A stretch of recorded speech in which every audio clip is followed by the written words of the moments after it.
Hey, Chidori. How's it going? Okay. Let's see. Where did we leave off here?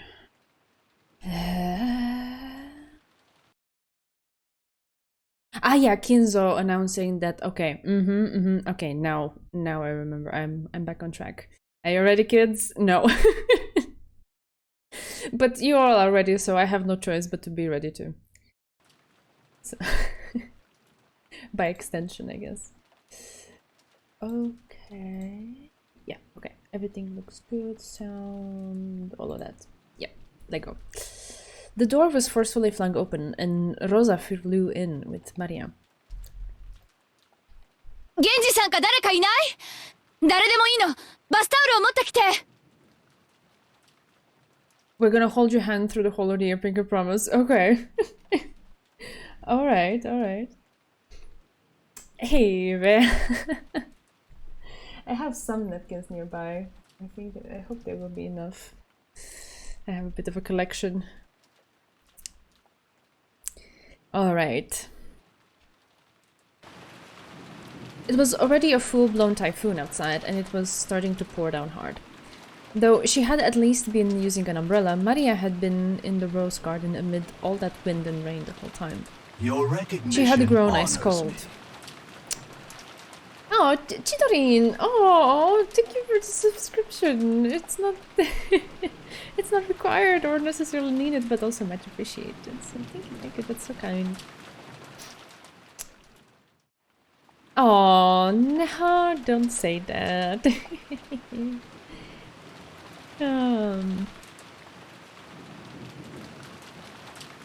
It's very kind. Thank you. Maria had gotten into a minor fight, okay, with Rosa in the rose garden and had been told to stay there forever. She had done as she was told and had continued to remain in that spot even after the rain started. Rosa certainly had gotten a little emotional and angry, but Maria's stubborn demands were probably more at fault. The cousins, who had unfortunately been witnesses to that exchange, were relieved to see the mother and child close to each other again. Rosa toweled Maria's head dry. She seemed overcome with worry that Maria might catch a cold, but Maria herself was nonchalant. 大丈夫？寒気とかしない？やっぱり一度戻って着替えさせた方がいいかしら。全然平気。それよりお腹空いたから着替えよりご飯がい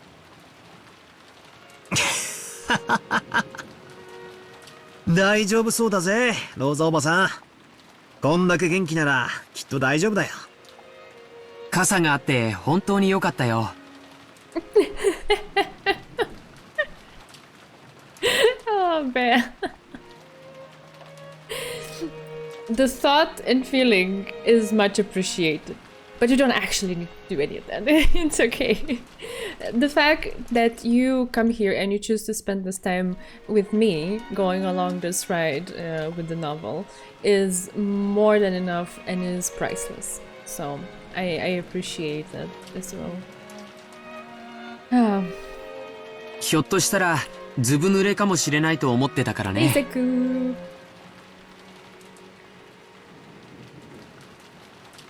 Oh yeah, I like it too. It's a chill piece.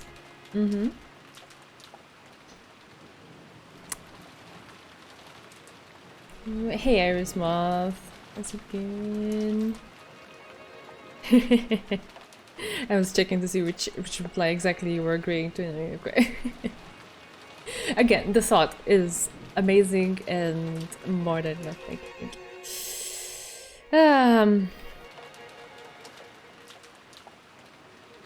We just started like 4 minutes ago, so not much.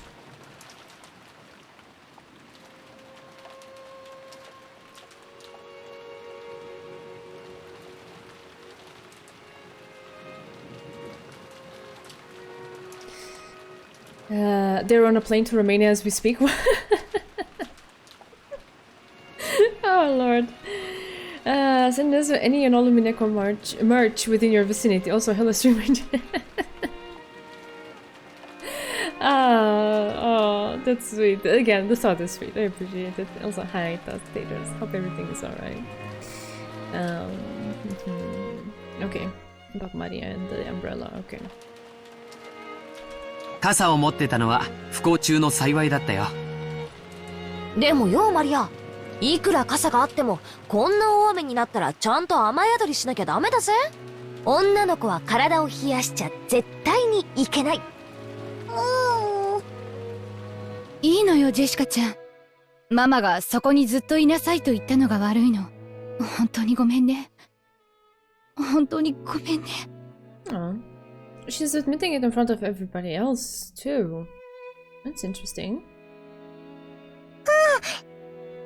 マリアいい子。ママの言う通りにしてたからいい子。 Oh, Maria. Oh. 寒くてもずっといた。ママが来るまでずっといた。マリアは本当にいい子よ。ママの言いつけをちゃんと守ったわね。本当に偉いわ。でも、次からはママの言いつけであっても、あんな大雨になったらちゃんと雨宿りをするのよ。いいわね。ママと約束よ。ママと約束。The little star. As Rosa gently held Maria, they joined their pinkies together and promised. Battler and the others could tell that by this bonding between mother and child, expressed through a single little finger, the warmth was starting to return to Maria's body. カノン君、タオルをありがとう。助かったわ。それでは失礼いたします。Kano bowed with a blank expression, as though he had done nothing that required gratitude, then left the parlor. さあ、もうお夕飯よ。みんなも行きましょう。偉いマリアには、後でママの分のデザートも分けてあげるわ。本当ママ。デザートもらえる。ママ大好き。ママ大好き。こらマリア、はしゃがないの。The cute boing sound effect coupled with the controller vibrating, it was it was sweet. It was cute. ママもマリアが大好きよ。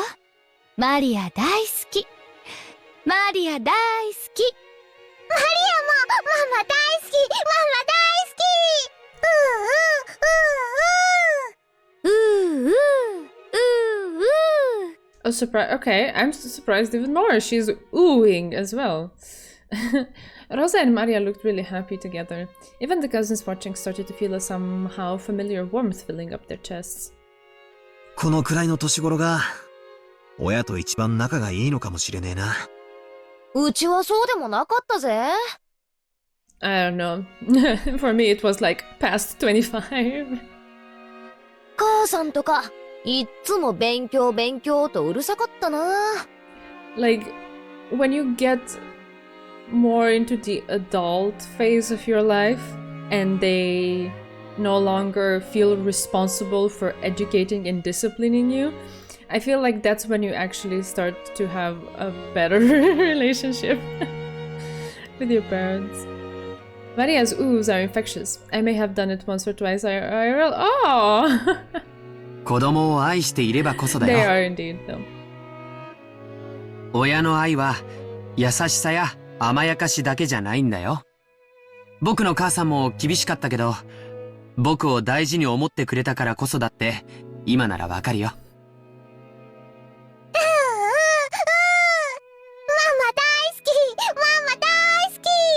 マリア大好き。マリア大好き。さあ、食事に行きましょう。お手手つないで仲良くね。お手手つないで仲良く。ママとマリア、仲良し仲良し。そうよ。ママとマリアは仲良しよ。いつまでもずーっとね。愛してるわ。マリア。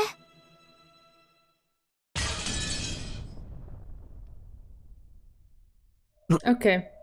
なんだよ突然。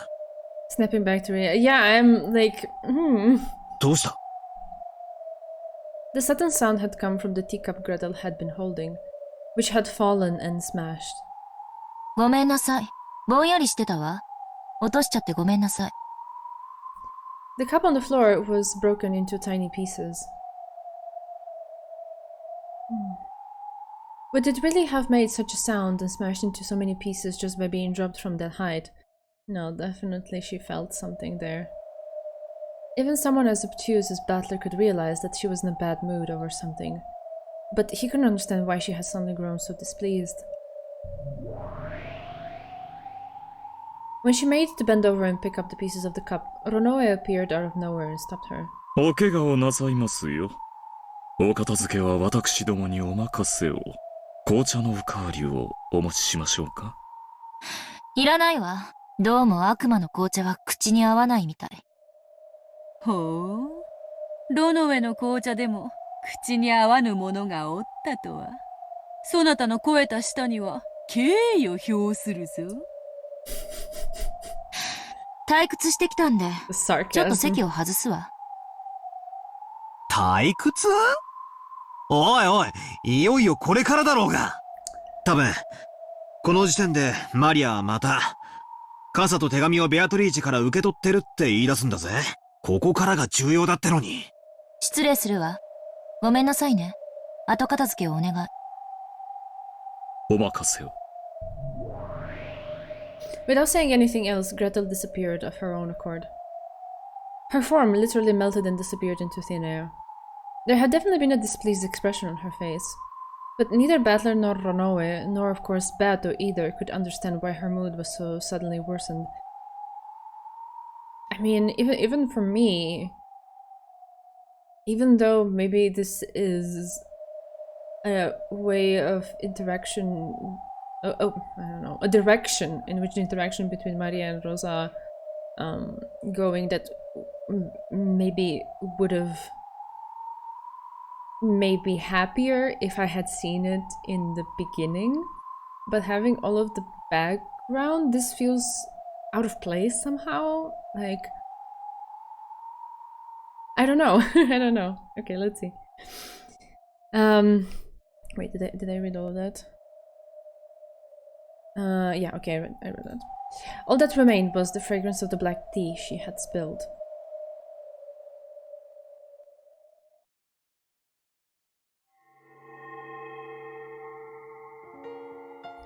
It felt very unpleasant. No, to be even more blunt, it made my skin crawl. なんでエンジェはイラついてるの？なんでって決まってるでしょ。マリアにはわからないよ。Even Maria One-chan, with the blank expression on her face, irritated me. I held my hands palms up in the empty air, and from out of nowhere, a single book landed upon them with a thump. It was Maria One-chan's diary. Even though there was no wind, the pages flipped and flipped without me turning them, and opened the door to Maria One-chan's world. どうしてエンジェはマリアが幸せじゃないと思うの？客観的に判断してよ。客観的にエンジェの主観でだね。真実は私にとってのものとマリアお姉ちゃんにとってのものとでは異なると言いたいの？ Yeah, I caught that as a line. Yeah, I noticed. 真実は観測者によって形を変えるよ。そして未来の観測者が常にその形状を上書きする。エンジェはマリアの幸せをどうしたいの？ The pages of the diary were flipped through at greater and greater speeds. Then a brilliant light poured out from the depths of the diary, swallowing everything up and painting over it all with white. Maria is far too clever for a 9-year-old girl, so it runs in the family, I guess.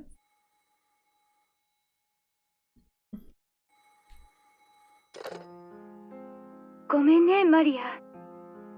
ママね、緊急に片付けなきゃならない仕事が山積みで、ちょっと会社に缶詰にならなきゃならないの。多分、あさっての深夜まで家に帰れないわ。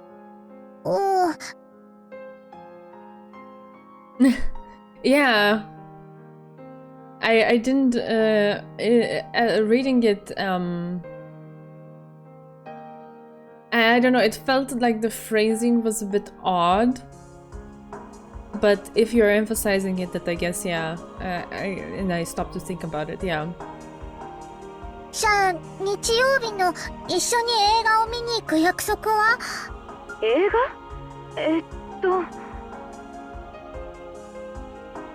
？Judging by Rosa's tone, she had clearly forgotten that promise. But Maria's response to that was an apology for asking. I'm sorry. Maria apologized for troubling her mother by asking that question. マリア、お留守番してる。ちゃんとお行儀よく待ってる。毎日お風呂に入って新しい肌着にするよ。お金の場所もわかってる。毎日違うお店に行くようにする。あんまり遅い時間に出かけないようにする。おまわりさんに聞かれたらママのお使いですって言うようにする。ちゃんとママに言われた通りに言うようにする。そうね。ちゃんといい子にしてるのよ。そしたらお土産を買ってきてあげるわ。いい？夜は9時までに寝るのよ。ママが帰ってこないなんて先生にも大人にも言っちゃダメよ。いいわね。うん。だからママ、お仕事頑張ってね。頑張ってお仕事を終わらせて、少しでも早く帰ってきてね。マリア、もう夜中に泣いて近所の人に迷惑なんかかけたりしないから。だから、早く帰ってきてね。じゃ、忙しいので切るわよ。いい子にして待ってるのよ。余計なことはしちゃダメよ。じゃあね。Click. Using a tone that indicated she was wrapping up the call, Rosa hung up the phone without waiting for Maria's answer. Maria neatly set down the receiver and returned to the sofa. There sat the stuffed animal Sakutaro, who had been watching TV with her until a second ago. Sakutaro was clutching the remote control to the TV. She had turned off the TV temporarily because of the phone call. He looked like he was asking her to turn the power on again because he wanted to quickly get back to watching TV. サク太郎、Oh, her clothes are so cute. テレビ見たい？うりゅ？マリアはもう見たくないの？芸人チーム全問正解したら逆転かもしれない。うりゅ！うん。もうテレビいいや。Again, Mama's busy with her work and isn't coming home. Mama usually has a lot of overtime and doesn't come home until late.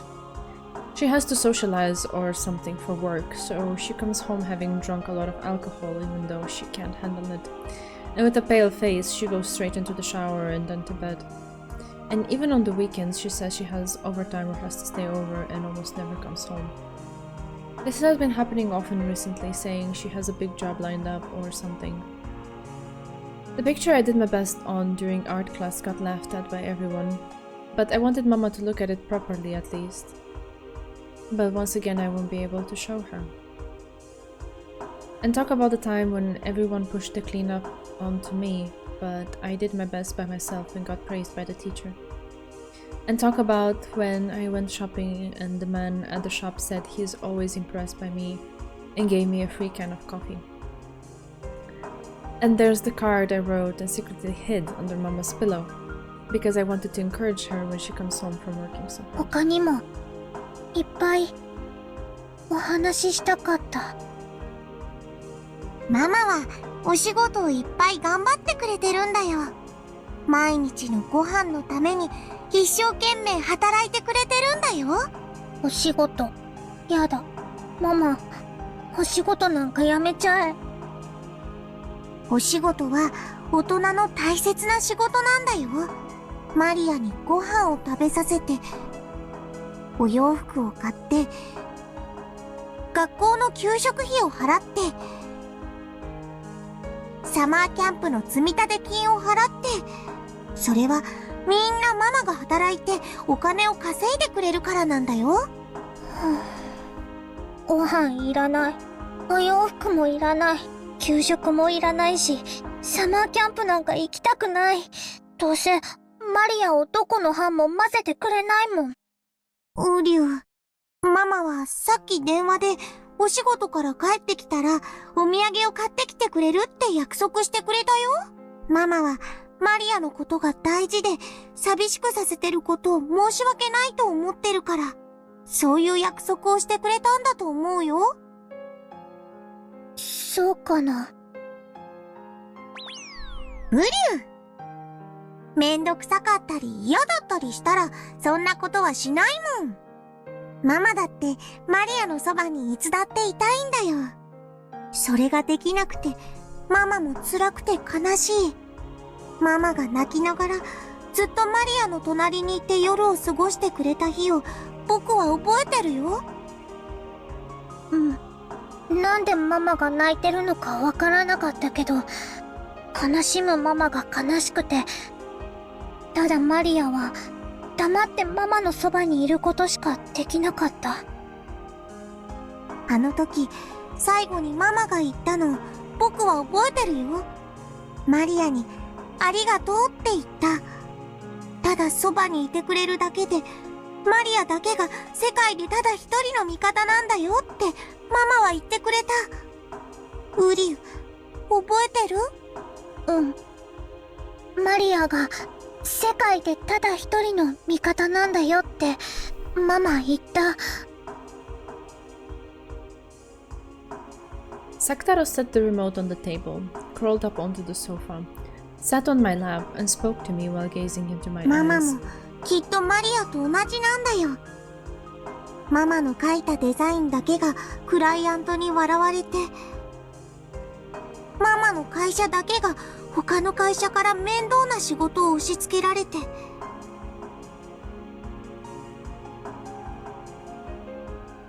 ママは社長だから自分一人で片付けなくちゃならなくて、ママの会社だけがいつも他の会社の仕事に混ぜてもらえない。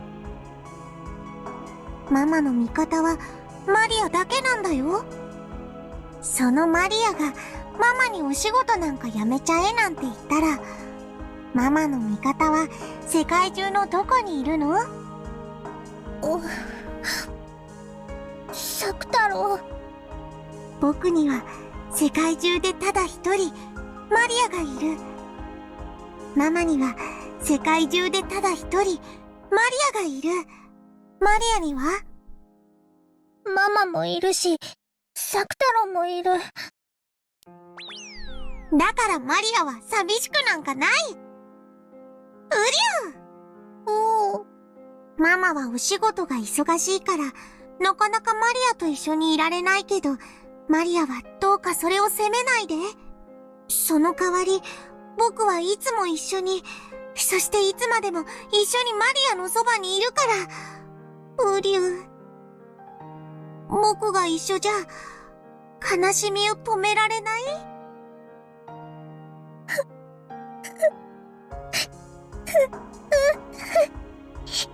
サク太郎。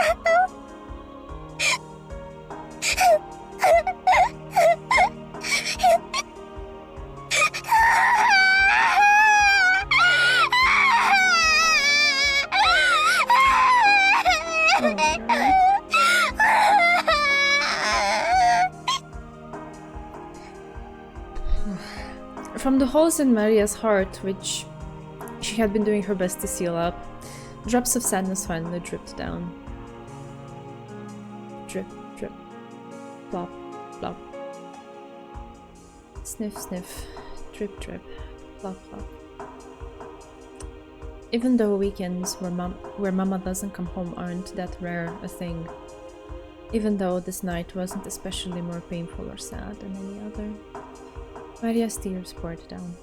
ウリュウ、マリア泣かないで。僕がずっと一緒にいるから。マリアが泣いても僕は泣かない。僕はライオンの子だから寂しくても泣かないよ。僕だって泣きたいけど、僕は泣かないんだもん。どうしてサク太郎は泣かないの？こんなに寂しくて涙がこらえられなくても泣かないの？ウリュウ、だっって僕が泣いたら誰がマリアを慰めるの？だから僕は泣かないよ。だってマリアに元気を出してもらいたいから。元気を出したらママは帰ってくるの？ママが帰ってきた時、元気なマリアで迎えてあげたらママはきっと喜ぶと思うな。ウリュ。ママは喜ぶ？ウリュ。そしたらきっとお仕事の疲れもきっと癒されると思うよ。そしたらきっといつもより早く元気になってくれて、マリアともいっぱい遊んでくれると思うな。マリアがママの待ってるお家へ帰ってきた時、ママが上機嫌で台所にいたらすごく幸せな気持ちになるでしょ？ママもきっと同じだよ。マリアがご機嫌でお留守番してたらママも幸せになるかな？ウリュ。Saktaro nodded deeply with his big head. No more tears could fall from Maria's eyes. Because if she greeted her mama with a tear-stained face, her mama would probably get sad too. マリアは知ってるよ。笑顔を呼ぶ魔法は自分も笑わなきゃできないってこと。マリアは知ってるよ。だからもう泣かない。ねえマリア、僕から楽しく過ごす提案があるよ。ウリュ、聞いてくれる？何？ママが日曜日の深夜まで帰ってこないから、だからママに内緒のパジャマパーティーをして遊ぼうよ。パジャマパーティー？今夜は眠くなるまでベッドの中でお菓子を食べたりジュースを飲んだりしながら僕と遊ぶの。パジャマパーティー？楽しそう。9時に寝なくていいの？寝ないとママに怒られない？ママがいない時だけの僕とマリアの秘密。だから今夜はマリアが眠くなるまでずっと僕たちで楽しく過ごそう。ジェリービーンズを食べながら次は何の色を引くか当てっこして遊ぼう。ピーナッツを割ってどっちがおじいさんか当てて遊ぼう。 Which half is the... Wait, what is this? Peanuts. When peanuts that have been removed from their shells are cracked in half, one half has a nub on the end with small leaves protruding from it. In Japan, young children are sometimes told that the half with this nub is the grandpa, because the leaves look like a mustache. Oh. The other half obviously would be the grandma. Okay. I've never heard of this before. クローゼットの中を宝探ししよう。他にもオレンジジュースとメロンジュースを合わせたらどんな味になるかな。おー、いっぺんやってみたかったけどママにやっていいって聞いたらダメって怒られた。ウリュー、ママに内緒で実験してみよう。今夜はいっぱい遊んでいっぱい笑って涙を元気で吹き飛ばしちゃおう。大丈夫、僕と一緒だから絶対に楽しいよ。僕が絶対にマリアを幸せにしてあげるから。サクタロと一緒なら絶対に楽しいよ。絶対に幸せになれるよ。ありがとうサクタロ。もう泣かないね。とびきり楽しく二人で過ごして思いっきり元気になってママをおかえりなさいって迎えちゃおう。ウリュー、今夜はいっぱい遊んでいっぱいご機嫌になっちゃおう。ママがいない夜にしか遊べない秘密のパーティーでいっぱい遊ぼう。Sekur, yes, the drinks with the cocktail umbrellas. Yep. In all of the colors. And also the kind that are not just for show, but actually you can, pull down on them and like open and close them. Those are the best kind. 僕たちが賑やかにしてたらきっと鏡の国や不思議の国からたくさんの友達が遊びに来るよ。そしたらもう僕たちはお友達でいっぱいで退屈なんかできなくなっちゃう。ウリュー。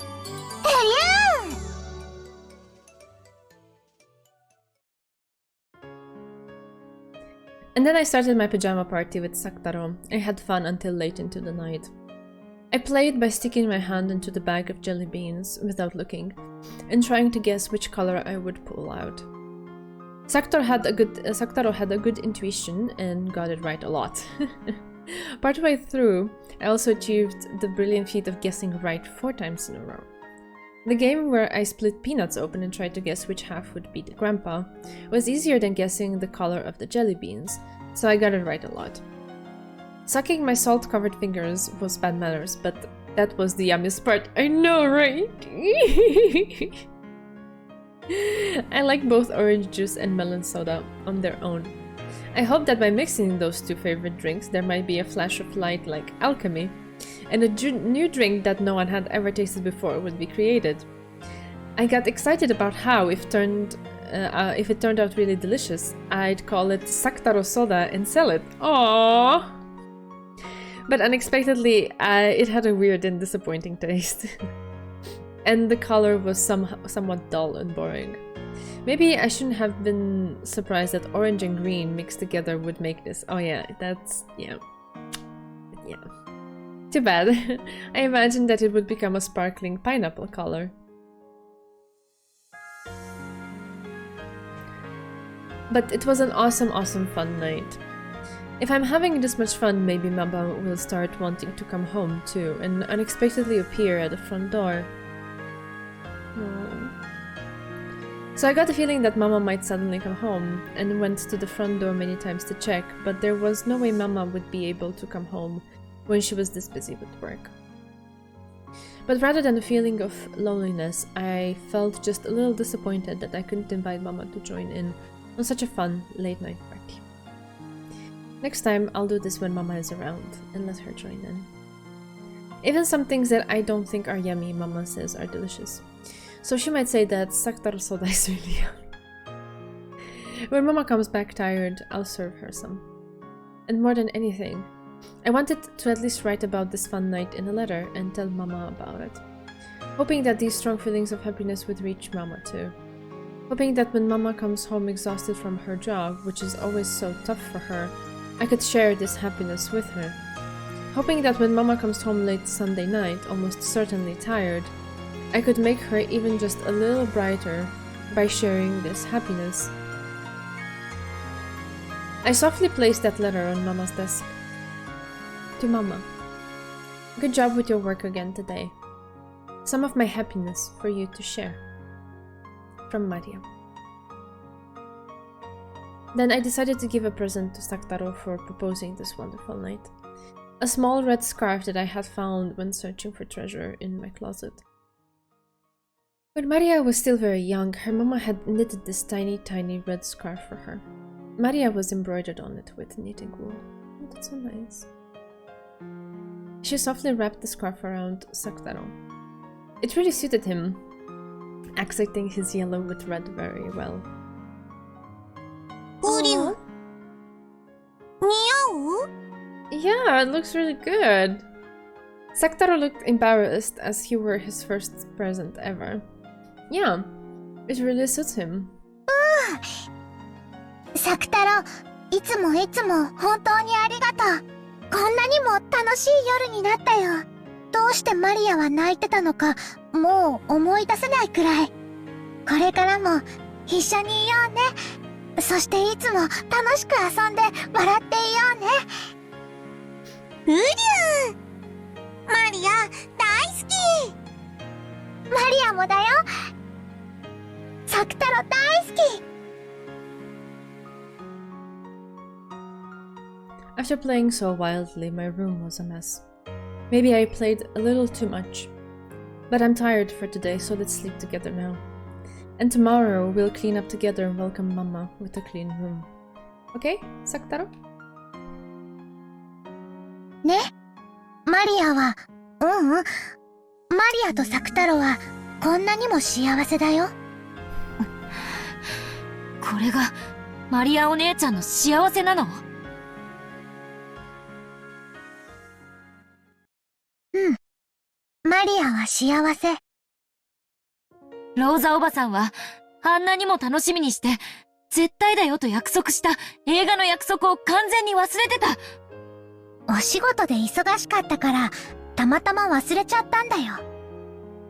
仮に覚えてたとしても、お仕事じゃどうしようもない。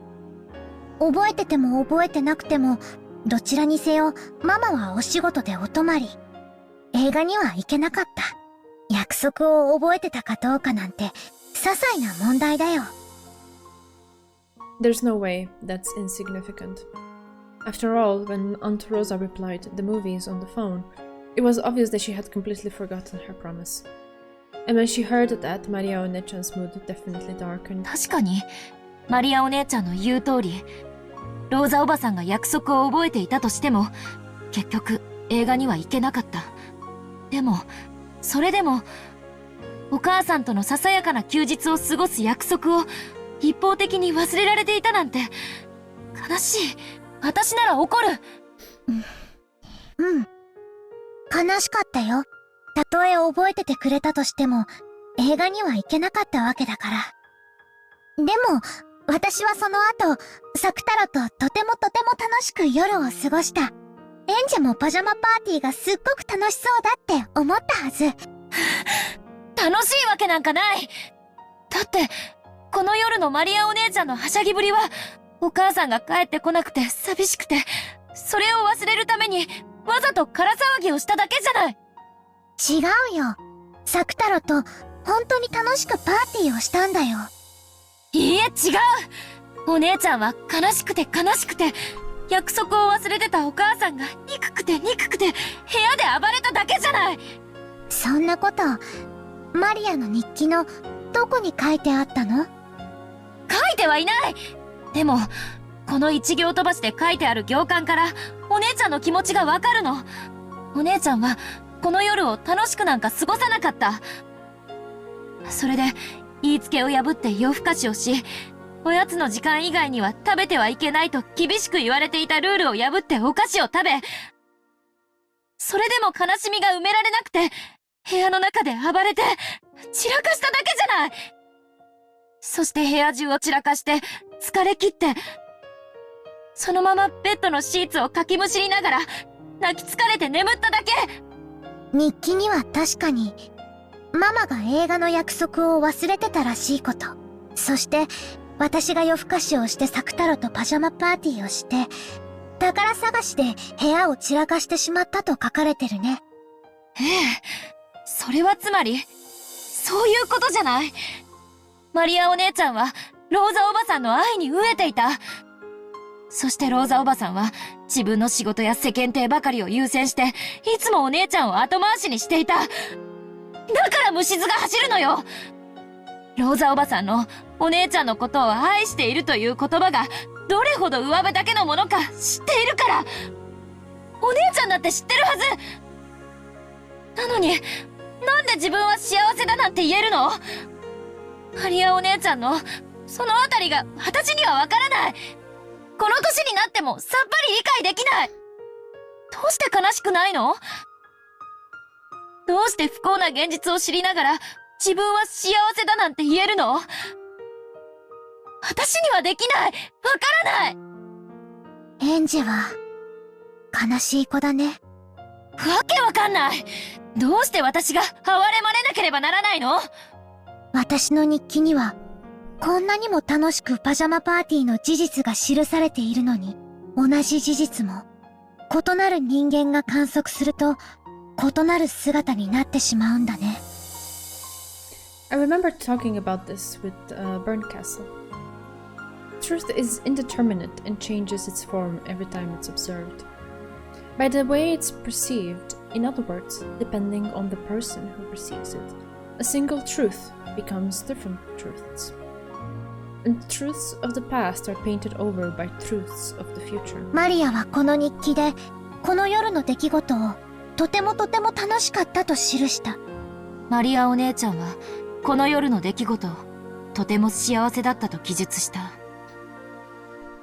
なのに日記を読んだエンジェはこの夜の出来事をとても悲しかったと読んだ。マリアお姉ちゃんは幸せだと記述したのに、私はそうではないと読み解いた。やめて。これは幸せな夜を記したものなの。これがこの夜の真実。お願いだからその幸せな真実を新しい、そして異なった真実で塗りつぶさないで。マリアお姉ちゃんにはこれで幸せなの？うん。幸せ。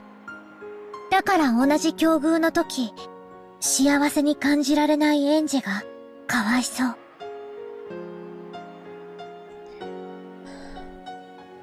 Both she back then and I now have the same friendless and lonely situation. And Enje accepted the lonely truth as the lonely truth.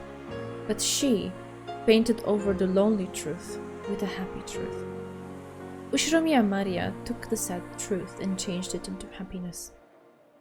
That is the only and yet all too large difference between me and Maria Wane-chan. At the same time as being unable to accept it, another part of me is jealous of that power. うん。そうなの。それは力なの。その力があるマリアは幸せになれて、その力がないエンジは幸せになれない。その力は何なの？マリアもその力を何と呼ぶかわからなかった。この時点ではね。やがてその正体を教えてもらうの。後に話すよ。後のページで。そして日曜日の深夜、ママは約束通りお土産を持って帰ってきた。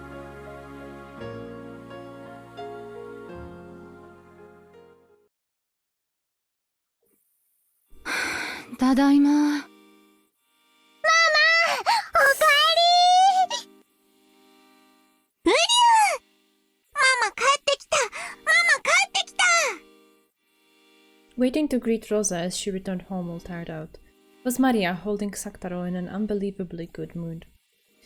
Rosa's worn-out expression was surely due at least in part to actual fatigue, but also partially because she was sick and tired of having Maria cling to her and loudly whine and sob after being left alone in the house for a few days.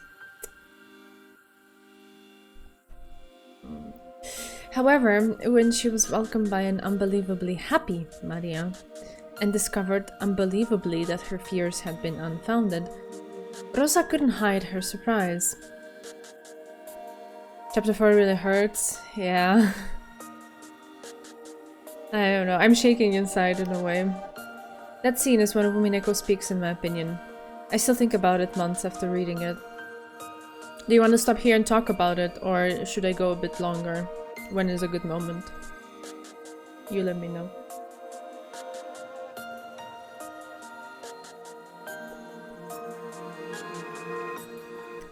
Later, okay. Keyword is later. Alright, then I'll keep going and then we can have another moment. You let me know. I have so many thoughts about it too. They're all clashing in my head and in my heart right now. Big talk is coming, yeah. However, when she was welcomed, okay, by an unbelievably happy Maria, okay, Rosa couldn't hide her surprise. どうしたのマリア。とてもご機嫌ね。誰か来ているの？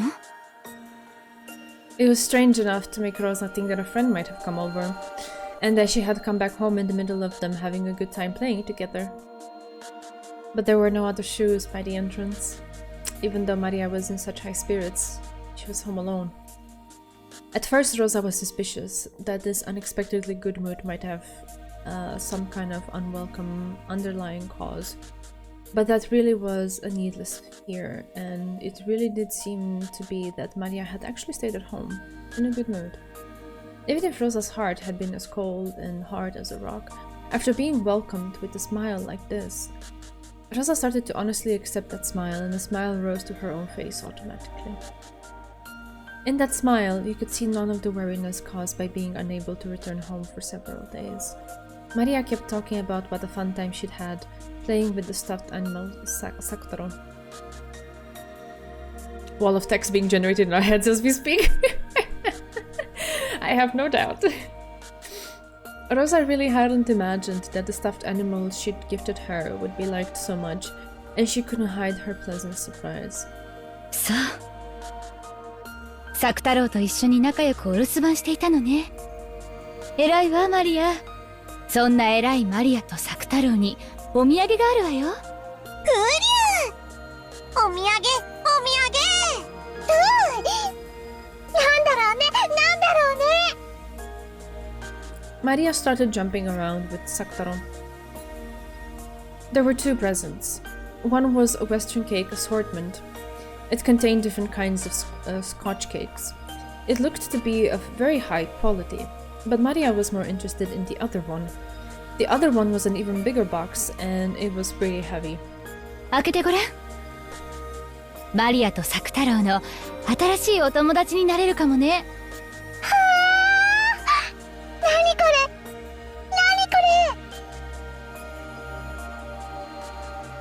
Inside, laid there like chess pieces, were about 20 small ceramic animal figures.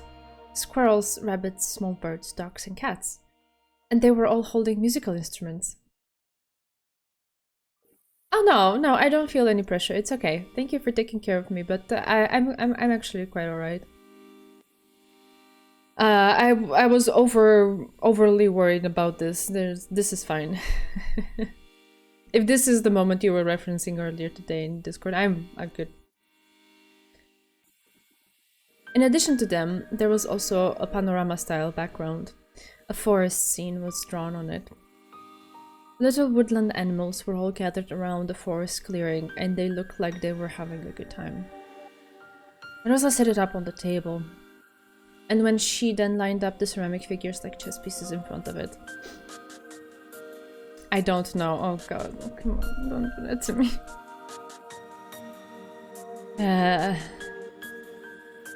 It became a band of forest animals. 素敵でしょ？お店のショーウィンドウで見て一目惚れしちゃったの。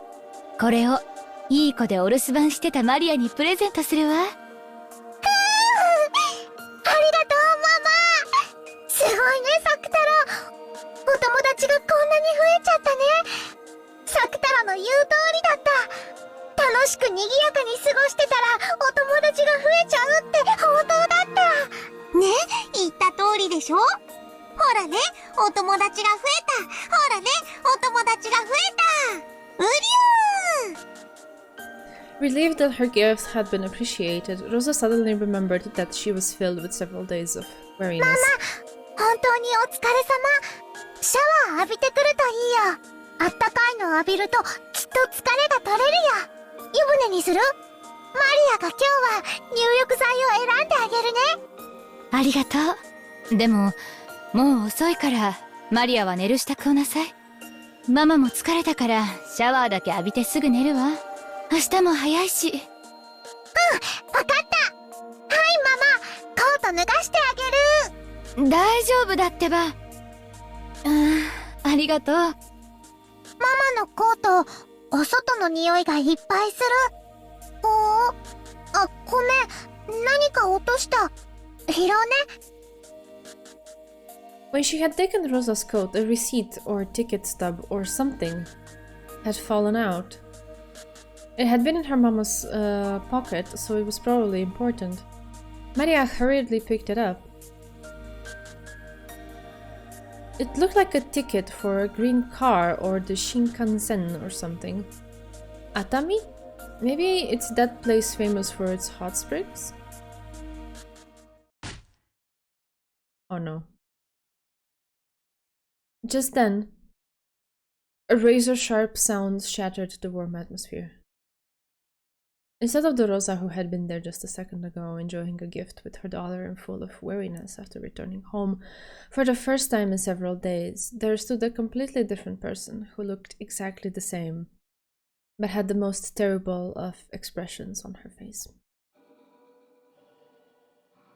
In her hand was the ticket stub that Maria had picked up. She had stolen it from Maria's hand in an instant. After a few seconds' delay, by the pain of her hand that had been hit, and her mother's expression, Maria realized that she must have done something wrong. But she didn't know what she had done that had gotten her in trouble. It was probably because of that ticket stub-like thing. Was she not supposed to touch it? Even though she had tried so hard to welcome her mama with fun and happiness, she had touched something important to her without asking and had ruined that pleasant atmosphere. So Maria apologized immediately. ごめんなさい。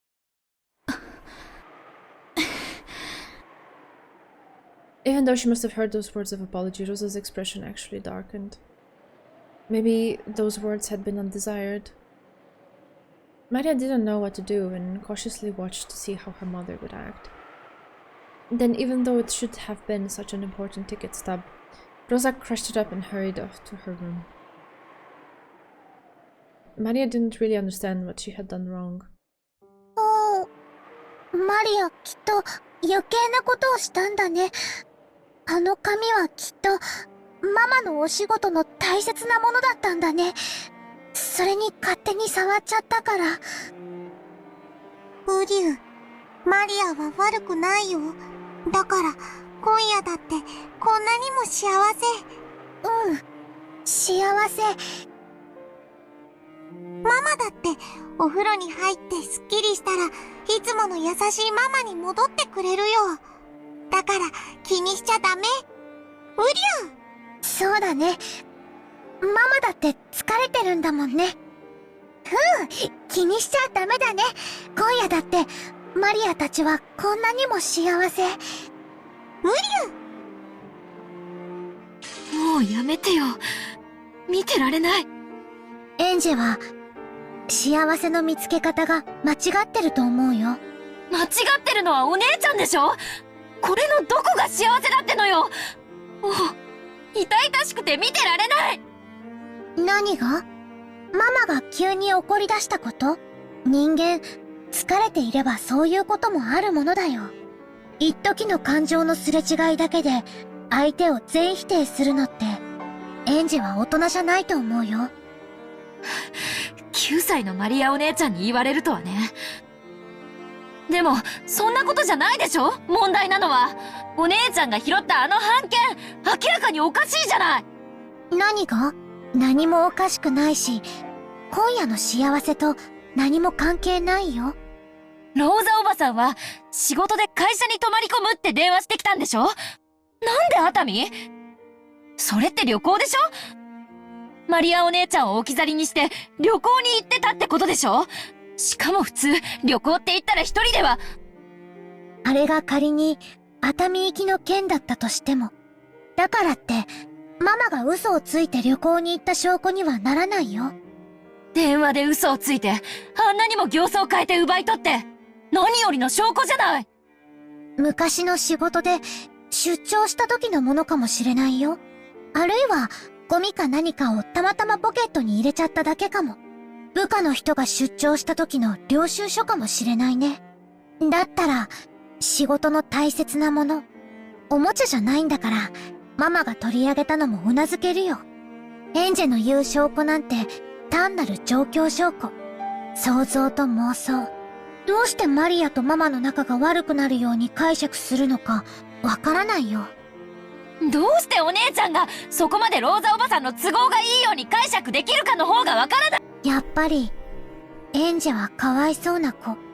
君を幸せにしてくれるかけらはこんなにもたくさん身の回りに落ちているのに、それを見つけられない。なのに不幸せなかけらばかり見つけてしまって傷つき続けている。だからエンジェは傷つくことに怯え、傷つけるものが身の回りにないかどうか、それを確かめ終わるまで幸せ探しすら始められない。お姉ちゃんと話をしてるとおかしいのがどっちかわからなくなってくるわ。あのね、幸せのかけらも不幸せのかけらもどちらもいっぱいあって世界を満たしてるの。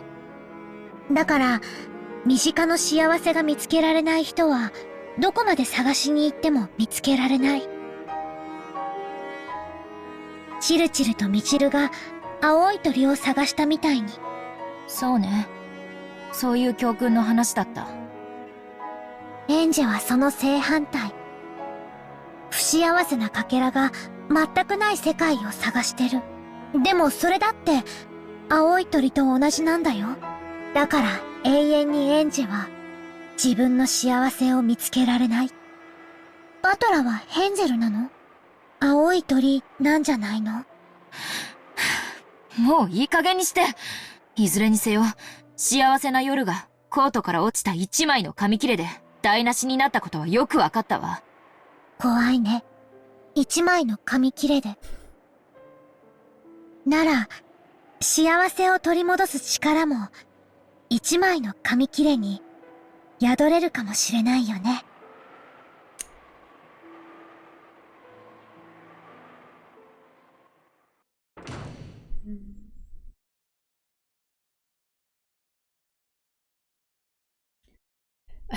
Yeah.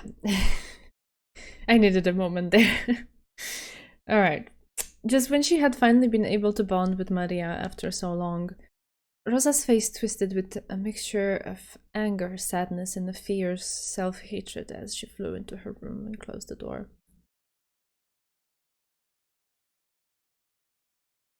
Ryukishi is about to get an earful? What? From whom? From me? No? Oh, what do you mean, Zeku? Maria's sorry had stuck into her chest more sharply than any knife. I mean, yeah, it should. No, I was just overcome with emotions. So that was it. It's alright. If anything, I have nothing but appreciation for how well the author is putting and exploring all of these layers and sides to the topic. It's really good. Then, okay, let's see. Then she noticed a cute envelope placed on her study table. It was probably something that had come with the girls' magazine. To Mama. Some of my happiness for you to share, it said. She took it, hesitated, opened it, and read what was inside. Then, after dotting the surface of the paper with 2 large tears, she flew out of the room. I hugged Maria from behind as she headed for the bathroom, buried her face into her daughter's back, and cried.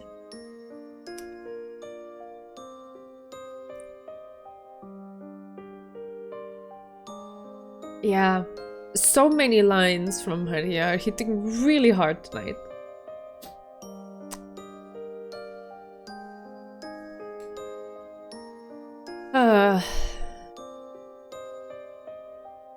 And realizing that she was the one who should truly be saying sorry, she apologized to her. And when Maria asked why, she gave no answer. Hora!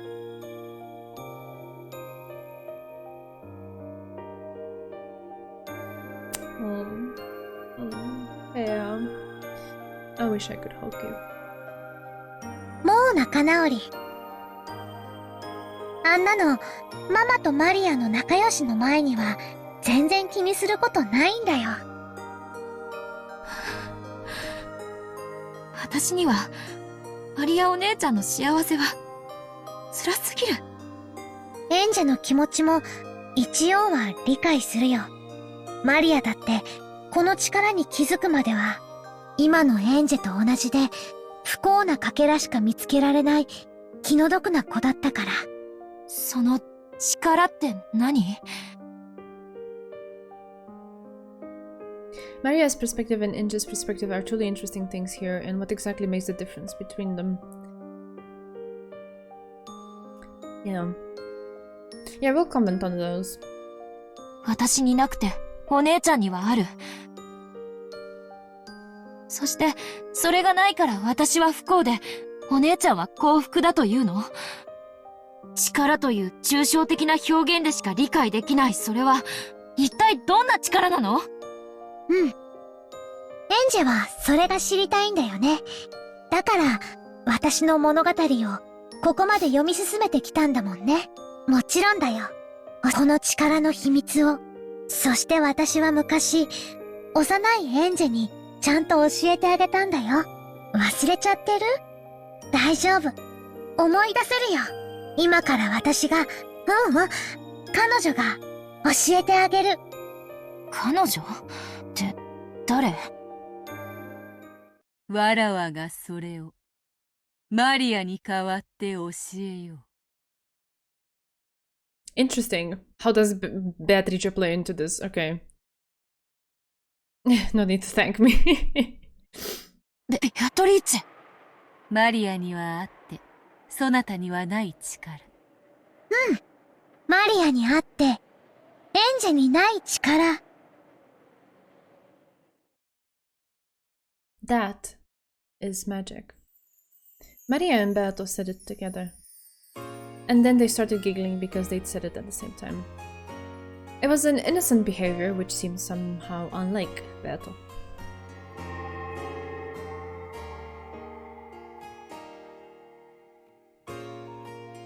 Black tea was arranged on a table in a peaceful garden, and Beato, Maria, and Saktaro, who was sitting on Maria's lap, were having fun chatting.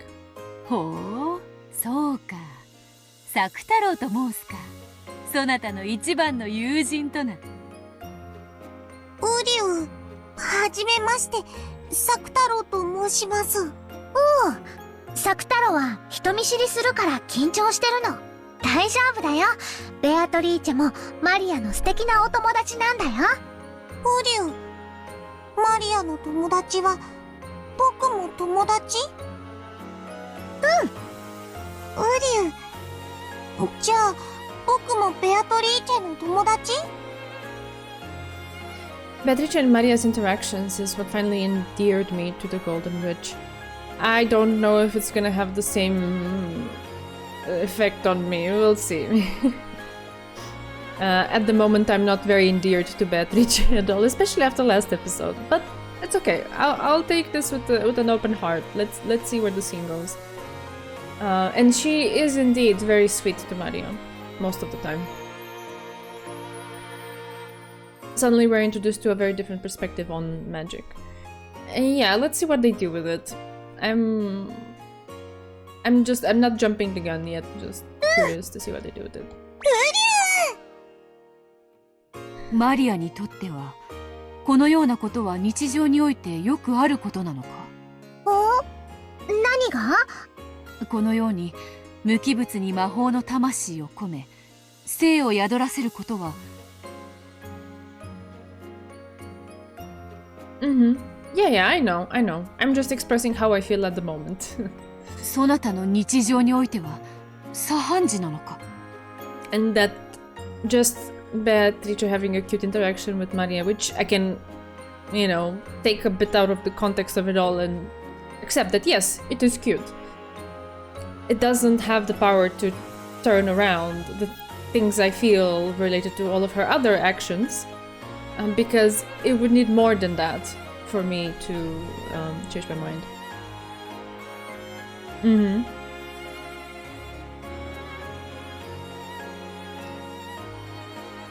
おお、サク太郎は無機物じゃないよ。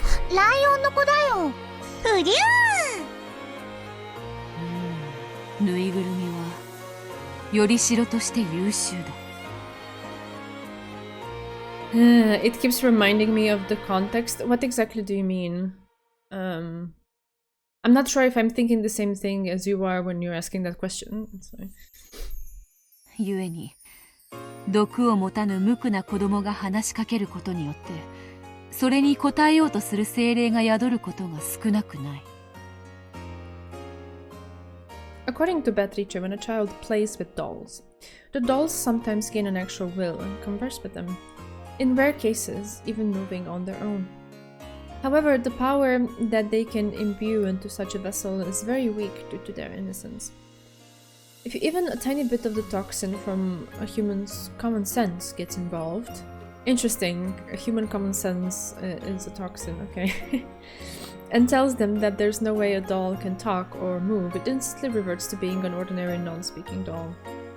How is this cruel witch capable of having such sweet connection to Maria is the context I meant. Yeah. But I mean, there have been other moments before that are kind of in contrast with the cruel, weird, bored, whimsical. I wouldn't dare say evil. Even after all of this, there's still something inside me that kind of like keeps me from going all the way to evil when describing Beatrice. Right? I'm trying not to, you know, get too stuck in what has upset me about her and, like, you know, just go too far with it. So there's still something inside me that keeps me away from that. But that there is a lot of contrast between some of the moments that she has and her cruel, weird, endless stuff that she does. But the fact that there were so many last episodes and they proved to be a lie, it just takes me like, okay, I'm not necessarily gonna close myself off to this, but it's gonna take a little bit more to convince me. That's all I'm saying. Yes, I know, without love we cannot be seen. Yeah, that's also a good distinction between actions and the person performing the actions. There's definitely a lot of layers and a deep rabbit hole to explore there, but that's not the point for this stream, I think, so that's alright, we can move on. I acknowledge her moments with Maria are cute. しかし、そなたのその作太郎というぬいぐるみは違う。サク太郎はぬいぐるみだけど、ぬいぐるみじゃない。I can tell. It's alright. But I don't feel necessarily pressured. I was actually chatting about it briefly with Bea the other day. I don't really think that I can feel pressured into liking or disliking things. I can acknowledge something or you know, be opposed to some idea, but that's not necessarily intrinsically tied to me liking or disliking something, because I can not agree with some of the things a character does, but I can still like the character. And on the flip side, I can see the reason behind some of the things a character does, and I can see why some things could be redeeming in other people's eyes, but I can also choose to not like that character because of some other things. Because one is a little bit more in the direction of seeing the complete picture, accepting facts, so on and so forth. Maybe facts is not really the right word, but just like, you know, taking in all of the things that the novel presents to us. And the other is, at the end of it all, when you draw the line and sum up everything, how do you feel about that thing? And that is incredibly subjective and personal, and it's mine. And I don't see how anyone could possibly influence that. And I also think that you lot are mature enough to accept that I might feel differently about something than you, and still be able to, you know, have a nice time enjoying the novel together, right? We are very excited, it seems. Yeah, it seems so. No pressure. Yeah, that's pretty much it. Yeah, exactly. That is a good concrete example.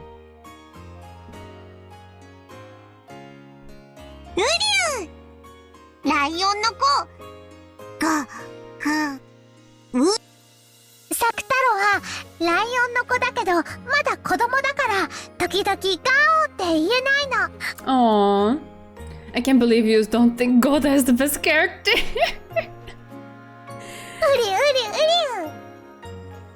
The chat here is forcing their truth on you. Oh no, it's alright, small blue gem. It's okay, it's okay. We're all saying our own expressing our own perceptions and views and feelings about things. That's alright. I love hearing it.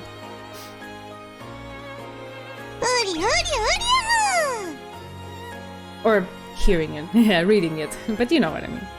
Beatrice let out a sigh of admiration as she gazed at Maria playing around with Sakutaro at the table loaded with tea. なんということか。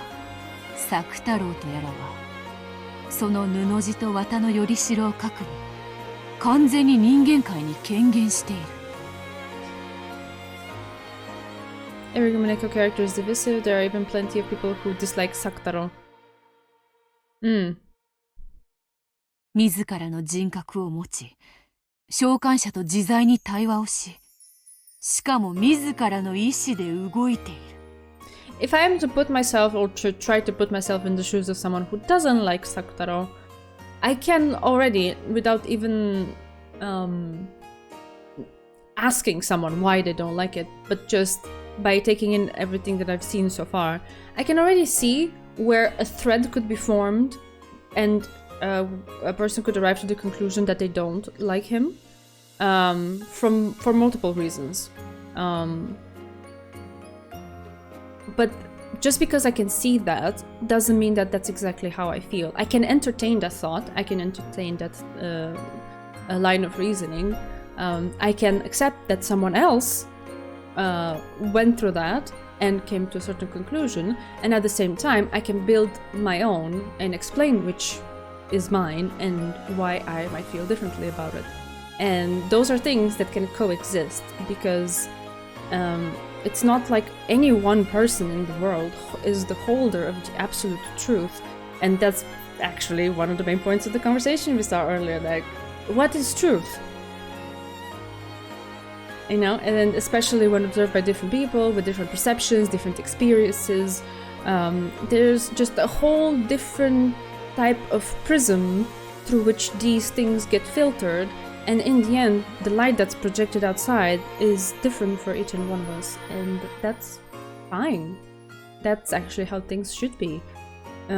We shouldn't feel pressured to all fall within the same line of reasoning, to all come to the same conclusions, to all like the same things, to all see the world in the exact same way. That's when things get boring and grey and life doesn't have the same type of substance and joy in it, I would say. So it's fine.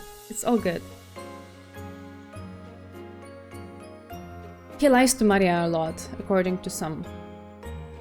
Okay, yeah, we could go into that. But I can see why someone would say that. Oh, empathy, that sounds like work. Never seen that ever. You mean about Sakutaro?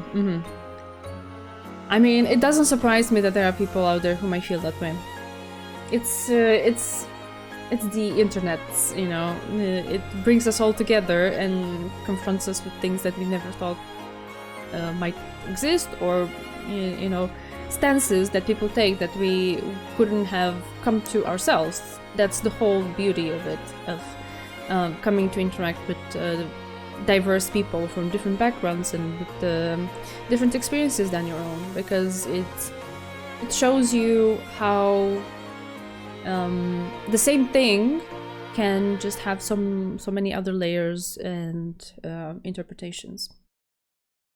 And I think that's how you grow as a human being, by having these experiences and learning about these people. It's like, wait, what? Why would you think that? But then, you know, get to pick their brain a bit, maybe, possibly. And there's a growth experience in that. I think it's interesting that Maria is not advocating for outright denying reality. She's instead advocating for interpreting the world around NJ, and specifically NJ, in a more optimistic way. Yeah. Yeah, that's the sense I got out of it as well.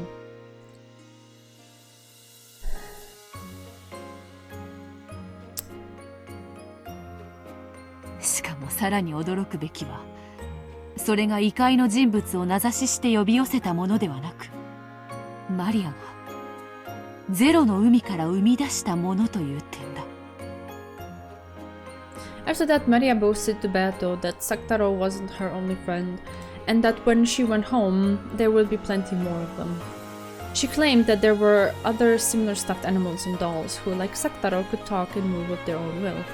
It was something natural to Maria. It was natural for stuffed animals to talk, move, and become her friends of their own free will. When she heard Maria speak of this in that way, Beatrice's witch felt respect bordering on awe. Maria. Maria's and Enji's definition is one of my favorites because I used to be like Enji and I'm like Maria now. So I'm able to understand both their viewpoints at the same time. Yeah, that's the beauty of it, I think. Being able to understand all of these perspectives. Yep. そなたのその力は紛れもなく魔法である。魔法なの？マリアはまだ魔女見習いだから魔法なんて使えないよ。いいや、魔法だ。それを自覚して使えぬから未だ見習いなのであろうが、それにしても大した魔力。そなたの友人作太郎の権限こそがその立派な証であるぞ。権限って？うん。そなたの場合は想像と呼んでもよいであろうな。他人の手にあっては何の魂も持たぬ無機物がそなたの魔法によって魂を吹き込まれている。しかもそれを強力な力で人間界にとどめている。これほどまでに魔法を否定する毒気に満たされた現代において一個の生命体足り得るほどに権限できる魔力はわらわとて容易なことではないわ。It isn't hard to create soulless beings in any number. However, creating a being with a soul is very difficult. Beato declared this definitively. ベアトが言うのがよくわかんない。作太郎がすごいってこと？作太郎とそなたが共に素晴らしいということだ。誇ってよい。なるほど。金蔵の最も欲したものはそなたに一番濃く宿っているらしい。なんでベアトにそんなに褒められるのかさっぱり。ねえ作太郎。うりゅー。真に驚嘆すべきはぬいぐるみに魂を宿したことだけではないのだ。それにより自己の世界観まで変化させた。そなたは無より有を生じる力が群を抜いている。1を100にすることはたやすい。しかし0から1を生じることはたやすくはない。そなたが一人前の魔女になったならわらわと双璧どころかわらわとて一目置かざるを得ない大魔女に成長するであろう。原初の魔女。そなたの将来がわらわにとっても楽しみだ。ベアトに魔女の才能あるって褒められた。The Witch of Origins. よかったねマリア。ウリュウ、ベアとマリアを褒めてくれてありがとう。礼には及ばぬぞ作太郎。その赤いマフラーは実に似合っているぞ。そしてそなたのような友人を生み出せるそなたの主人の才能に嫉妬する。ウリュウ、マフラー褒めてくれてありがとう。これマリアにプレゼントしてもらったの。It is. I will admit that. 僕のお気に入り。まさにそなた専用のマフラーになるために生まれてきたようなサイズであるな。これはわらわも新しき友人に何かプレゼントを贈らねばなるまい。ベアトが作太郎にプレゼントを？魔女の贈り物は魔力あるものと決まっておる。ならばそなたの友人がいつまでもそなたの友人でいられるよう作太郎にわらわの魔力を贈ろう。それによりさらに強く権限することができるだろう。作太郎ともっともっと楽しく遊べるようになるの？どうやって？ありゅ？なんだろう。マリア、それって怖いこと？大丈夫だよ。ベアとは怖いことなんて何もしないよ。ね、ベアトリーチェ。必ず気に入ってもらえるはずだ。さて、より強く権限するにはより強いイメージが必要であるな。さてさて、どうしたものか。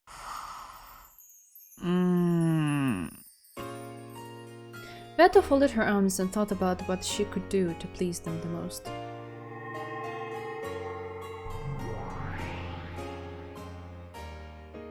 Ah, okay. And at that moment there appeared the form of yet another witch. It was Beato's master, Virgilia. Virgilia truly was a great witch. Since Maria already thought of Beato as a great witch, this person Beato called a great witch must have been a great witch, of course. According to Beato, not even she could hold a candle to the switch when it came to magical power. おやおや、賑やかな声が聞こえてくると思ったら、楽しそうなお茶会ですこと。おお、お師匠様、ちょうどいいところへ。このライオンの子を見てほしい。マリアの新しい友人だそうだ。かわいらしいライオンさんですね。ご挨拶はできるのかしら？はじめまして、こんにちは。ウリュウ、サク太郎と申します。Saktor got back down onto Maria's lap and greeted Virgilia with half of his face poking out over the edge of the table. He seemed to be very nervous since this was a witch that even Beato called master. かわいらしい名前だこと。上手な挨拶ができたご褒美にお菓子をあげましょうね。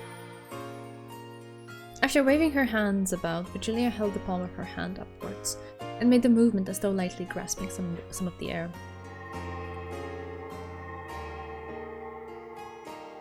Then she held that closed fist out in front of Sakura. And when she opened it, there lay one of those individually wrapped cough drops. 飴だよ、マリア。すごいすごい。よかったね、サク太郎。ちゃんとお礼を言ってね。ウリュウ、飴をどうもありがとうございます。ペコリ。Even though Virgilia was a great witch, she still treated a stuffed animal like Saktaro to an elegant greeting. Cough drops, she really is a grandma. Yeah, I guess so. しかしお師匠様、のど飴とはまたババ臭い。せめていちごミルクのキャンディーとか出ないのかよ。これはひどい。もうあなたには飴をあげませんよ。悪い悪い。さて、マリア、そなたの魔導書を出すのよ。もちろん筆記用具もね。出すよ。何か書くの？おや、何を始めるのですか？お師匠様に習った魔法を使うのだ。よりしろに、異界の住人を権限させる魔法。あれの応用で、このマリアの友人を権限させる力をより強めることができるのではないかと思ってな。それをマリアとマリアの友人への贈り物としたい。なるほど。すでに権限している存在ならそう難しいことではないでしょう。それは素敵な贈り物になりそうですね。では私もささやかですが協力しましょう。お師匠様が立ち会い人にサインしてくれる魔法なら心強い。喜べマリア、これは素晴らしい贈り物になるぞ。ウリュウ、何が始まるの？怖くない？怖くない？わかんない。でも怖くないと思う。なんだろうね、楽しみだね。Beato borrowed the grimoire from Maria's handbag and majestically rifled. Huh? Huh. I don't think I've heard that word out loud before. Yeah, she went through the pages. We know what I mean. Then finding an empty page among those with magic circles drawn on them, she flattened the book out. And after staring at Sakutaro with a smirk, she suddenly started darting her pen across the page. It was something like a written proclamation made by witches to a higher order world. Magic which would take effect by Beatrice writing it, and Virgilia giving her signature as a witness. Maria didn't understand what Beata was doing at first, but partway through she figured out the wonderful magic power of this document, and her eyes began to sparkle.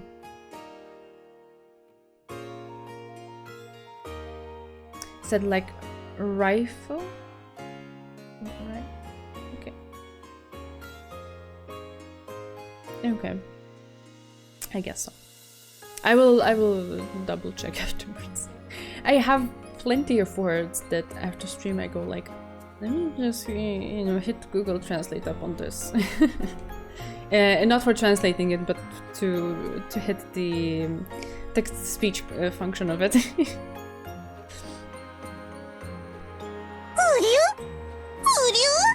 どうしたのマリア、何を書いているの？Sakutaro was on her lap, so she didn't know what was being written up on the table. But even if he had seen, Sakutaro probably wouldn't have understood. すごいよ、サクタロ。待ってて、もうすぐだよ、もうすぐだよ。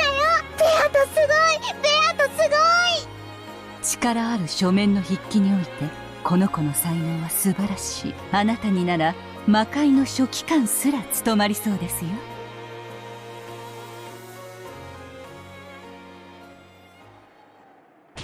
これでどうか。まずまずであろう。After she had completed the thing she had been so intensely concentrating on, Beata looked over the document again from a distance. It seemed she was fairly satisfied with her work, and Maria, upon also peeking in at it, let out a cry of wonder. すごいよ、ベアト。かわ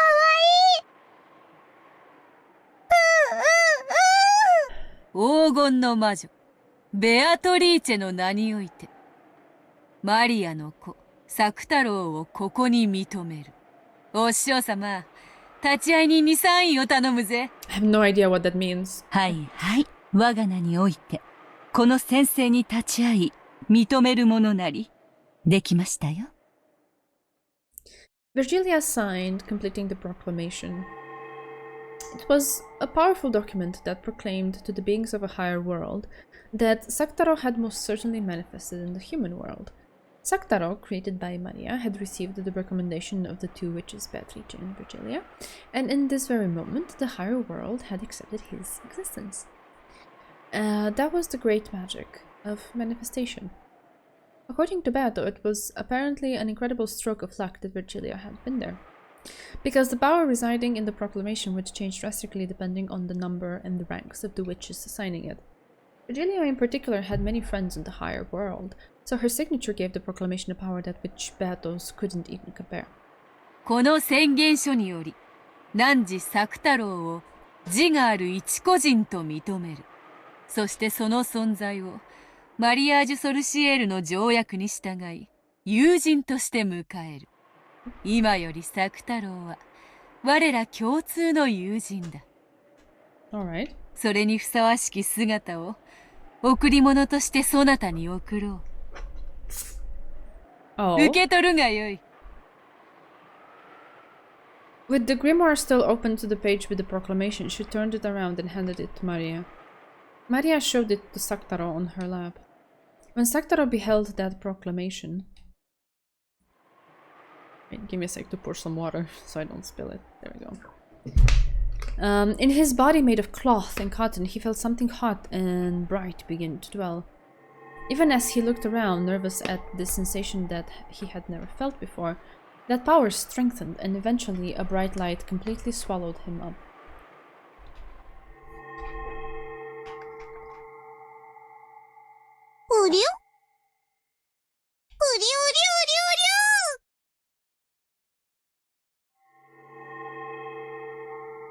Oh! Oh! Yeah! Okay, check the profiles. Got it. What? And when that light disappeared, there, Maria's friend Sakutaro held a new form and existed. The other best Umineko character is finally here. Okay, okay. かわいいよ、サクタロウ。すっごいかわいいよ。ウリュウ、本当に似合ってる？恥ずかしくない？とても可愛らしい姿ですよ、作太郎ちゃん。マフラーがチャームポイントだと思ってな。あとは耳だ。獣耳はいいぞ。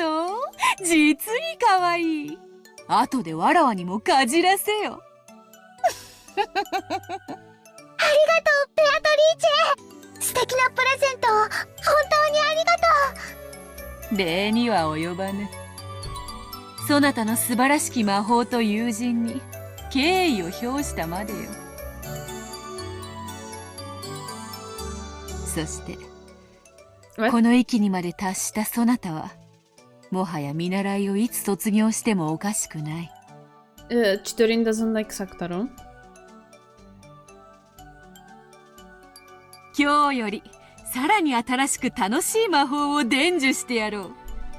これより原初の魔女見習いのマリアと名乗るがよい。Apprentice Witch of Origins. Alright. I love the plot point that Sakutaro looks like this because Beatrice designed him to look like that.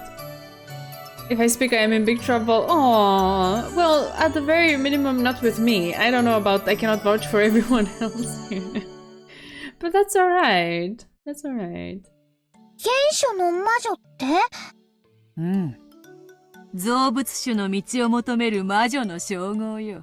今は身の回りの小物に魔力を吹き込む力しか持たぬエンチャンターでしかない。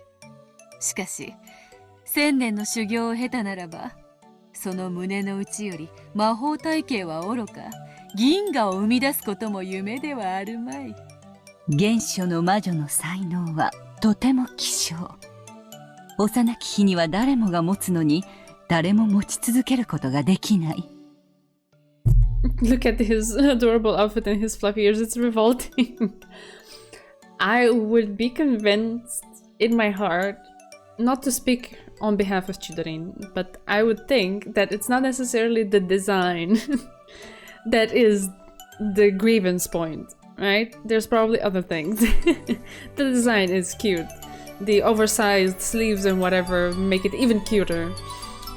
But yeah. I'm actually finding myself to be quite ambivalent about it. I don't necessarily think I am that attached to him, at least not yet. Maybe there will be more to see. But I don't dislike him either. Maybe it's because in my mind, up until at least now, I don't know how it's gonna go from here, but up until at least now, I just saw him as a projection of Maria, like a shard of Maria's heart and soul. And in the things that he did or said so far, again, I saw basically, in a way, maybe Maria having a conversation with herself.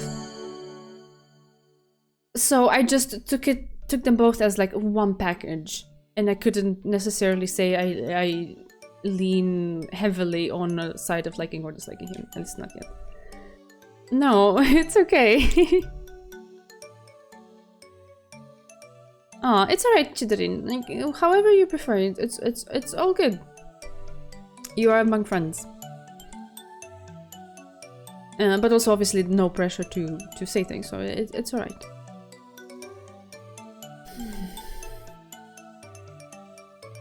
この称号はあなたが汚れなき心を失わなかったことの証でもありますね。Yeah, I see what they're trying to tie it with. Desaline, I see, I noticed, I read it. 原初の魔女、すごい！なる！マリア、原初の魔女見習い！マリア、すごいね、すごいね、原初の魔女、すごいすご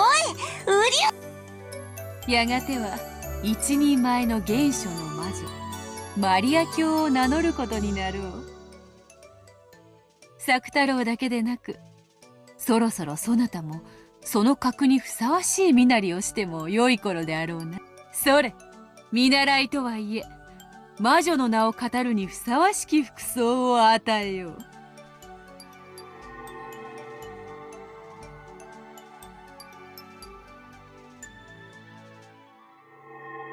When Beato waved the pipe that was her wand, many gold butterflies appeared out of nowhere, grouped around Maria, and granted her a wonderful dress.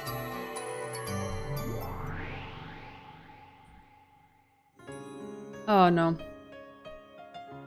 Loving the dress and the tiny details that I can see just from this side of the sprite.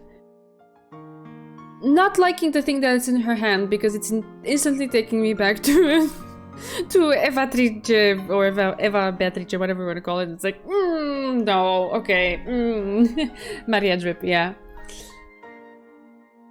Yes, that's exactly it. Like, cute Maria, very cute. Loving the bows, loving everything that I can see so far. Not the no.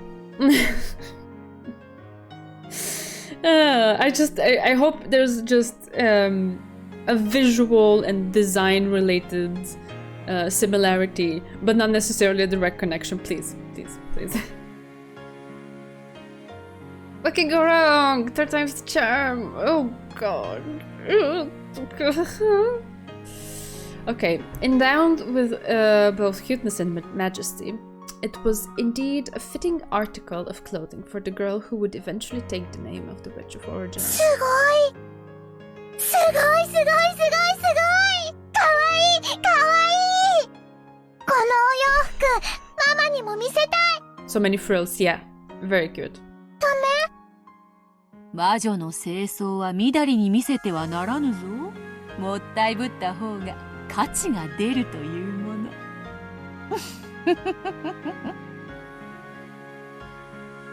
And then the great witch, the witch's apprentice, and their new friend Sakutaro had a lively time enjoying their tea together.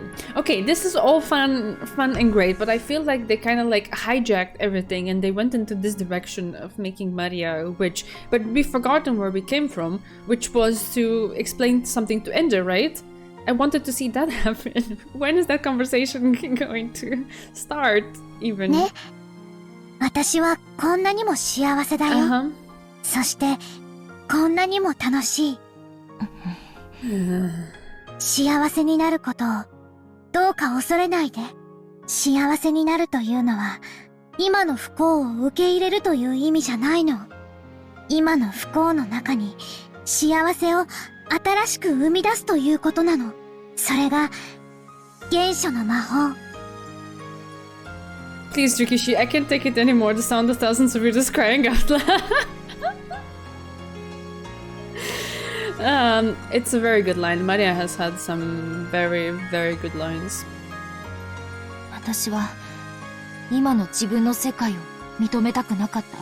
こんなにも孤独で辛い世界を肯定するのが許せなかった。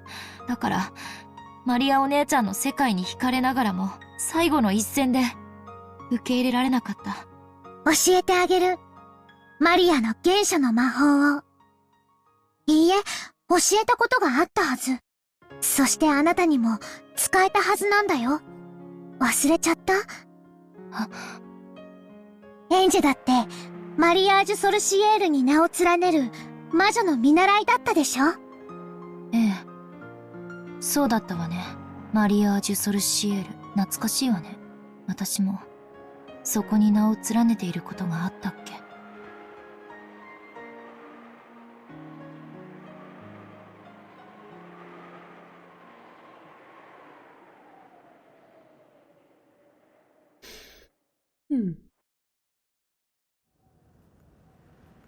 Okay, we're switching to another point in time.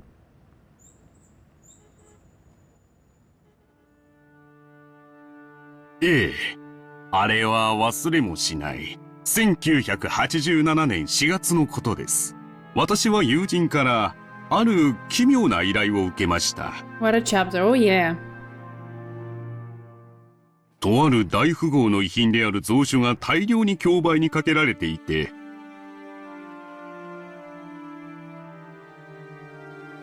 その一部に民族学的にも考古学的にも、あるいはオカルト的な意味でも極めて価値の高いものが含まれていると思われる。Are these Kinzo's things? その価値を内密に見てほしいというのです。87年、六軒島での事件の半年後。さようです。Oh, okay. それらの蔵書は六軒島での難を逃れたものと説明されてい I ま was した。 somehow surprised that the character has a sprite. Ah, you're right. それを島の所有者である後宮エバ氏が競売に出したというのです。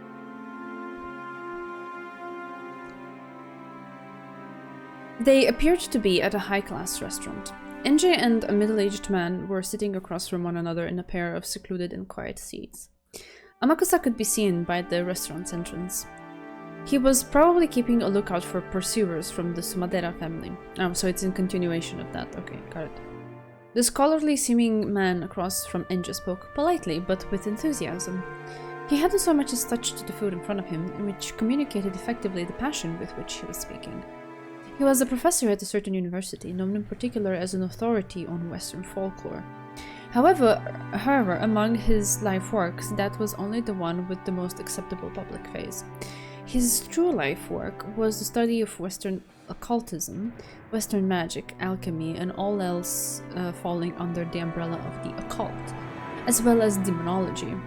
In short, he was one of the people best positioned to understand the details of Kinzo's research. まず蔵書を鑑定して分かったことは、後宮エバ氏には民族学的な教養は全くなく、そしてその蔵書の本来の持ち主である後宮金蔵氏は、日本で五子に入る悪魔学の権威であったことは間違いないということです。Alright.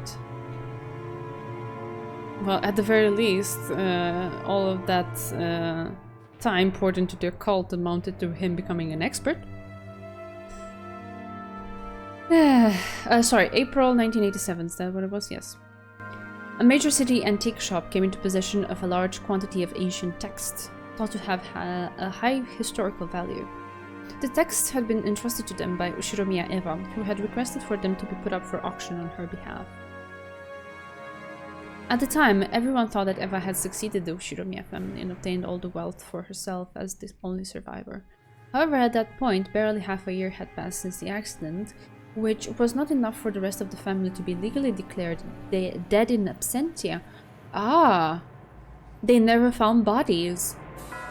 That's an interesting detail. I hadn't gathered that so far. Maybe I missed something.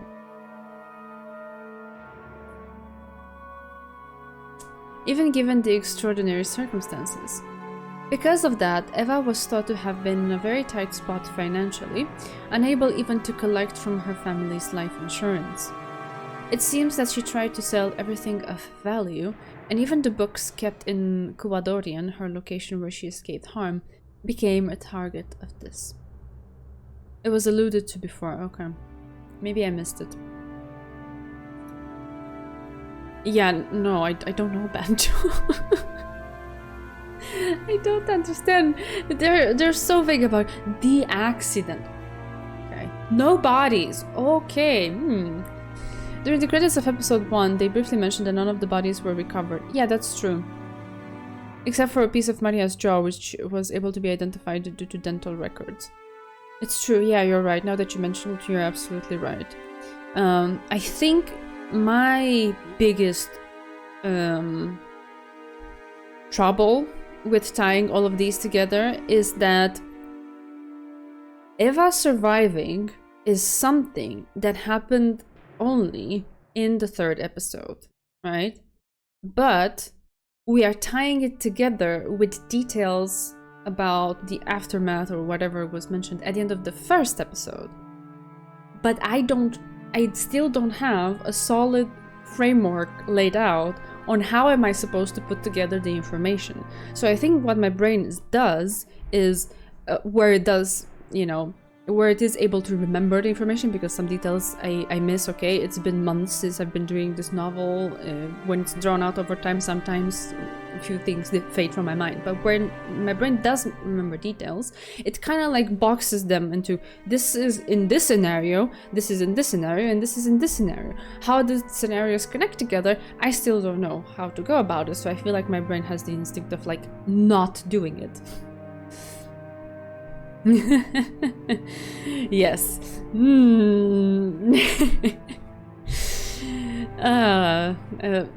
Yeah, it is indeed the emote to use when talking about Umineko. Call them fragments. Okay. No words. Still the question arc. The picture frame should form slowly. All right. I'm hanging in there. I'm just explaining why I'm not really making these connections so far. I think episode 4 might be able to help you sort these thoughts in some kind of framework. If not, then there will be plenty of other opportunities. You got this. Oh, thank you. Desolin, you're so sweet. You're always so supportive of my stumbling and fumbling in the dark. Because I don't know how to, call it anything else. That's basically what it is. Right, and when the authorities in the field gathered at the request of the antique shop to appraise these documents, which were later called the Ushiromiya Library, they were given the shock of their lives. 少なくとも神秘学の見地から言えば、その発見が世界に与えた衝撃は、司会文書発見にも匹敵するものでした。後宮蔵書には、なんと1000年以上にもわたる間、その存在だけが知られているにもかかわらず、発見されていなかった数々の極めて重要な文献さえ含まれていたからです。The so-called romantic side of the occult, epitomized for example by alchemy, never ceased to stir an intense fascination in dilettantes. Even now, it is whispered that in various places around the world, a great number of magic books of historical value might be in the secret possession of very wealthy lovers of the occult, unannounced to the public. Oops, sorry. The prime candidates for this are said to be items such as Leonardo da Vinci's notebooks, which are particularly popular among dilettantes. It is said that approximately 5,000 pages of the notebooks currently exist and over 10,000 have been lost. But some researchers believe that a large part of this lost portion may be being monopolized by certain dilettantes and millionaires. It is said that, because of this even now, dilettantes who can't help but seek these spare no expense. Sorry, two phrases are too long. Dilettantes who can't help but seek these spare no expense to search around for quietly hoarded away and unannounced notebooks. There is probably no doubting that Ushiromiya Kinzo was himself one of those dilettantes. It is unknown what Kinzo went through to obtain these, but undoubtedly he must have spent his vast wealth like water to buy them off other rich people with the same hobby as him. The discovery of that huge number of books at the end of the 20th century, books so valuable that dilettantes were filled with the desire to hoard them away, and their subsequent release to the public gave the entire world a massive shock. この一件により、六軒島の名は全世界に知れ渡ることになります。そして同時に、六軒島の事故によって、未発見のさらに価値ある蔵書が大量に失われた可能性が高いことも、全世界に衝撃を与えました。これにより、六軒島と後宮蔵書の名は、我々にとって生涯忘れないものとなったのです。Our memories. That hour probably meant the occult neck of the woods with the same hobby as Kinzo. This incident caused the name of Rokkenjima to develop an important meaning within the world of the occult. Certainly, there had been a lot of reporting about the accident on Rokkenjima, but it hadn't been on an international level. However, this incident circled the globe, taking the image of Rokkenjima as a small island in the Izu archipelago and painting it over as a demonic island with a mixture of riddles, suspicion, mystery, and the occult. In other words, until Kinzo's library was leaked to the public by Eva, Rokkenjima had been nothing more than a nameless island that no one thought twice about, and it definitely hadn't been a witch's island. However, when knowledge of the Ushiromiya library spread across the world, Rokkenjima's image immediately took an occult twist. そして、そこへ起こるのが例のメッセージボトル事件です。これがあの島を魔女の島に変えた。伊豆諸島の無名の小島がオカルトの島へ、そして謎の魔女ベアトリーチェの島へと変遷していったのです。後宮蔵書とメッセージボトル、このどちらが欠けても六軒島魔女伝説は成り立たなかったと言えます。メッセージボトル。はい。空の瓶に手紙を封印し海に投じるという不特定対象への通信方法です。無人島から SOS を発信するというのが有名ですが、海外の有名推理小説の影響で、自らの死後に真実を告白するという時間差的な遺書としても知られるようになりました。I know what they're referencing here. 六軒島メッセージボトル事件はまさにこの後者だったのです。It feels like standing on solid ground when I have the knowledge, or at least have a piece of knowledge that they're referencing here. I'm like, okay, I'm in the know. That feels nice. 近くの島の漁師が拾っていたというやつですね。さようです。I did my homework, yes. 式根島の若い漁師が手紙入りのワインボトルを拾っていたことが分かったのです。この若い漁師は興味本位からそれをたまたま保管していました。それが後宮蔵書で六軒島が世界的注目を浴びたため公表したというのです。その漁師による捏造の可能性は？もちろんその可能性も否定できませんでした。ワインボトル内のノート片には後宮家のとある人物の署名がされていました。後宮マリアという少女です。しかし彼女の遺品の肉筆から別人の筆跡であることが確認されました。Oh, interesting. 別人の筆跡？さようです。少なくとも少女より達筆で年齢のある人物によって書かれたことは疑いようがないでしょう。彼女の名を語った何者かが執筆した可能性が極めて高かったのです。よってこの時点ではノート片の内容の信憑性は薄いと考えられました。However, later on, a sensation was created when it came to light that on the day of the accident, a similar message bottle had been recovered from the surrounding ocean by the police in their search for evidence. 警察は現場の状況とボトルの封印状況から捏造の可能性は低く、事故直前の数日以内に投棄したものと判断したようです。また双方の筆跡は一致しました。これにより漁師の発見したノート片の信憑性が増すこととなりました。メッセージボトルの内容については週刊誌などが繰り返し報道しているようですが、説明がいりますかな？ Well, maybe Enjo doesn't, but we do, please. いいえ、一応知っていますので。Why?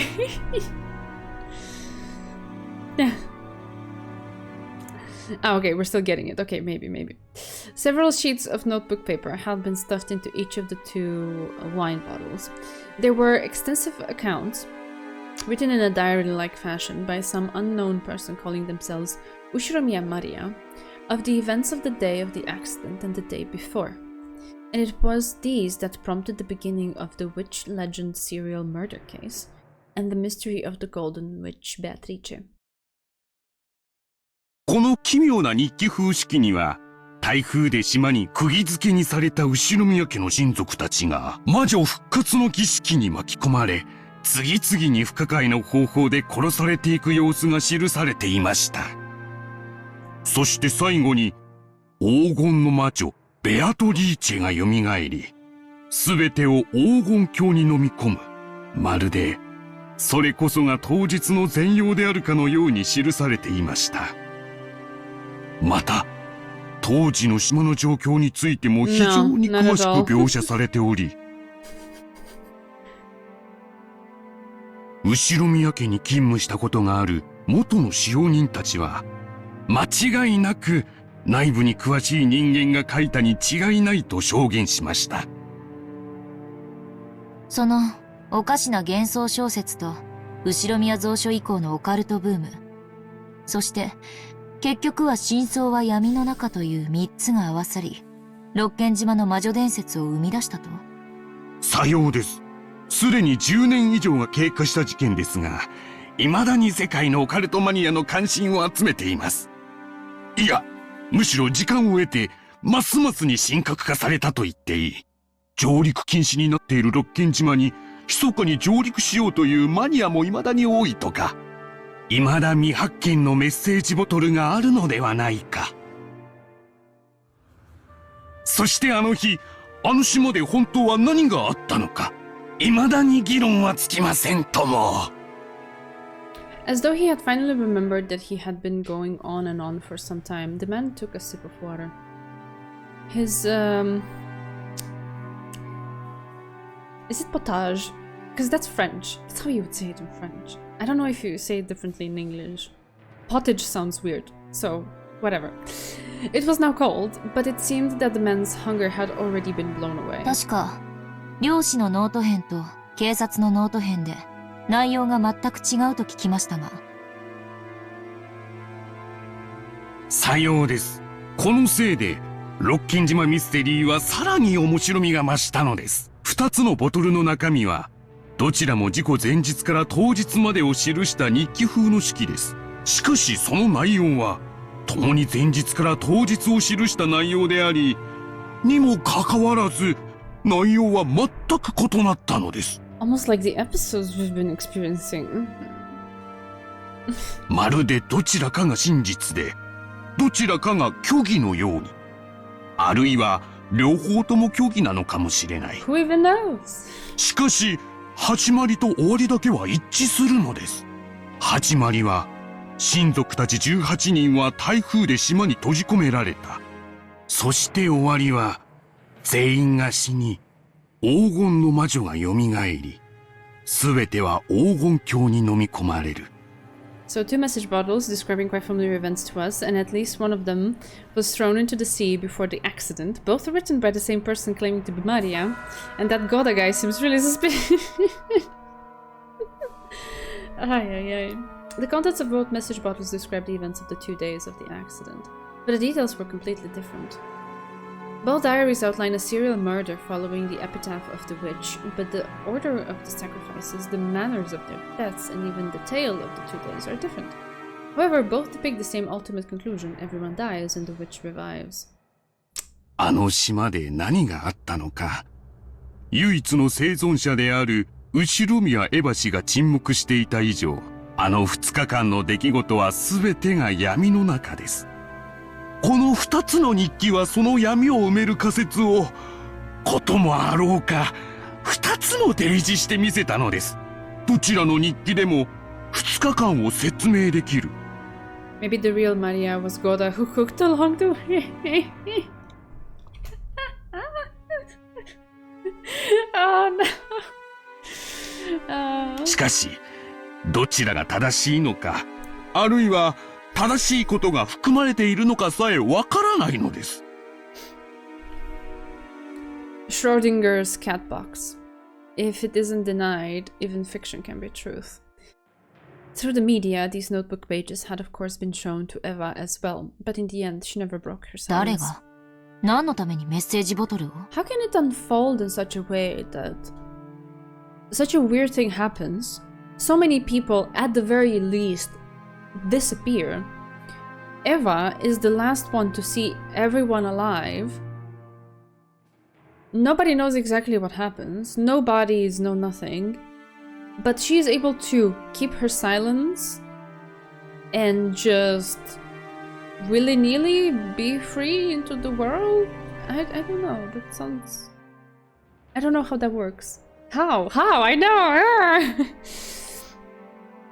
Chat is making this almost as entertaining as my original playthrough. Great! Well, props to chat.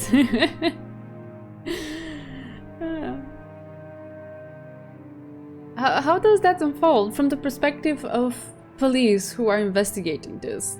When you have the last person who has seen everyone alive, but they don't say anything about it. I'm not even sure how it should be approached from a legal perspective. It just doesn't feel right that it was able to unfold that way. So weird. 事件10周年特集を組んだ雑誌が以前大々的に取り上げたでしょう。あの仮説が今日では最も支持を集めているようです。しかし面白みには欠ける。あの島であの日何が起こったのか、それを考えるのがウィッチハントの醍醐味なのですな。ウィッチハント？ああ、ロッキン島ウィッチハントとは、この事件の真相をオカルトの側面から説明しようと試みるマニアの集いのことです。後宮蔵書から謎の2日間、そして黄金の魔女の伝説など、ロッケン島に関わる謎は今でもマニアの間で盛んに議論されているのです。10周年の時にはニューヨークで国際コンベンションも開かれました。私も日本の代表として参加してきましてね、海外の熱心なウィッチハンターと様々な交流をしてきましたよ。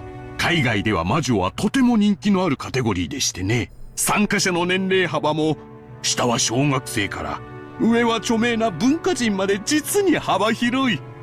日本でも近年ようやく。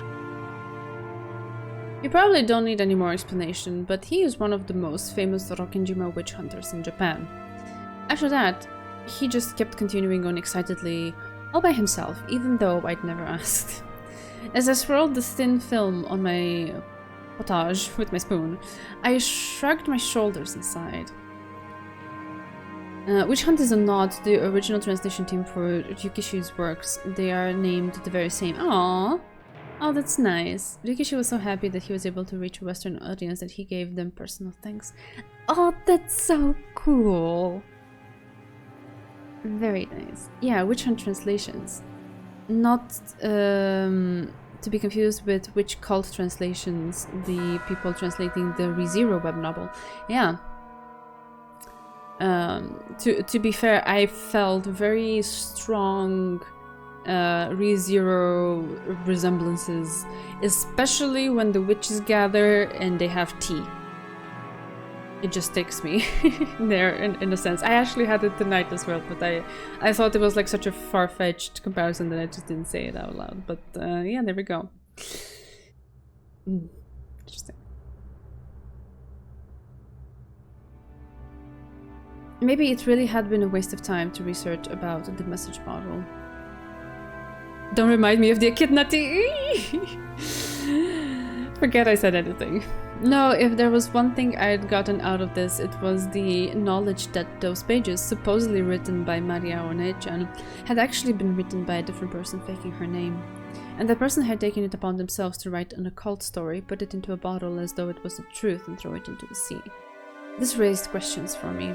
Why did they go to all the trouble of writing so much in order to prepare a suspicious letter like that? With a message bottle, there would be no guarantee that it would ever pass into anyone's hands. If their luck had been bad, it could have snuck in the ocean and never been seen by anyone. Beako was named after Beato? Really? Oh, it's not just a coincidence? Oh. That is very cool. And even if someone were to pick it up, they might have thrown it away without even thinking twice about it. Why did they entrust their confession of the truth to the sea in such an uncertain method? And why did they write up multiple different tales? If there had been one message bottle claiming that its story was the truth, would be reckless but not impossible. However, because there were two, that made both of them doubtful. If someone was plotting to make out those 2 mysterious days to be the work of a witch, that was really superfluous. And because there were 2, it suggested that an undiscovered third one, or possibly even more, might exist. Is this like a meta-level conversation about the episodes we've been experiencing so far? Because I'm getting that sense, at least right now. Maybe I'm wrong. It's fitting because Beako is one of my favorites in ReZero, but that's enough gushing for me. That's alright. I love Beako from ReZero as well. In the beginning, when I had no knowledge of Umineko or whatever, but Bea in chat was hanging around while we were reading other novels. I referenced that a lot because she took me there. And the personalities are not that dissimilar, you know? So, yeah. To me, that was really cute, though. It was a cute comparison, because I like Bako.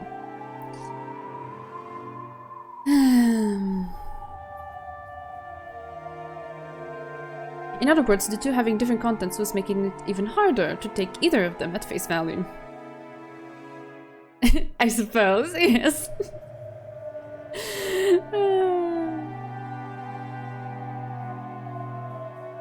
Let's take a peek outside of the game board. Yeah, I remember that part. I hear it, you know, I hear it. I try to keep it in mind for the other episodes as well, but just because I'm trying to peek outside the game board doesn't mean I necessarily see anything. I'm just confused. There's just so many things, so many pieces and moving parts, and yeah. Alright. But despite their differences, the contents of the two matched in that both tales told of a witch. Does that mean that this is what the writer wanted to tell us? I can only imagine that this was a crime committed for pleasure by someone who wanted to create an illusion of a witch. But 17 people, excluding Aunt Eva, lost their lives, and a vast inheritance, and maybe even 10 tons of gold, changed hands behind the scenes. It just doesn't make sense for the confession coming at the end of all that to be this fantasy about the witch. I don't need to hear the magazine's reasoning to find it extremely doubtful whether the message bottles really are diaries. After all, the amount of writing is massive. It's hard to imagine that someone actually caught up in the middle of a serial murder like that would have been able to calmly write it down. In that case, it's probably more realistic to say that these diaries were written slowly over a long period of time before the day prior to the accident. In which case, would that mean that everything on Rokkenjima was premeditated and prepared for over a long stretch of time? I find it hard to see how it could have just been spontaneous. Like, oh yeah, there we go. Oh, now we're murdering everybody. The fact that Aunt Eva left this world without saying anything is detestable. She definitely told me on her deathbed. She definitely said that her reason for not telling me the truth was because it was the best way of harassing me. By now I am painfully aware of it. Of all the things Aunt Eva did to harass me, this was probably the last and the greatest. But now that I start to think of it this way, it's pretty doubtful that Aunt Eva is the true culprit. Of course, this isn't because of the handwriting in the message bottle differs from Aunt Eva's or anything like that. It's because in both discovered tales, Aunt Eva was included amongst the victims. Okay. If the writer of these diaries was the culprit, then maybe Aunt Eva had also been one of the targets to be killed. Aunt Eva had survived because something had gone wrong. Or maybe she wants you to think that. I don't necessarily believe that that's the key answer, but it's basically how I feel about everything that's happening in this novel. Oh, it might be that this and this and that, or maybe they just want me to think that, and that like adds even more variables and pieces in motion, and yeah, great. Because of my hate for Aunt Eva, I had believed until now that she had to be the culprit, but the existence of the message bottles was making me suspect that the mastermind was a far more profound and unknown person than her.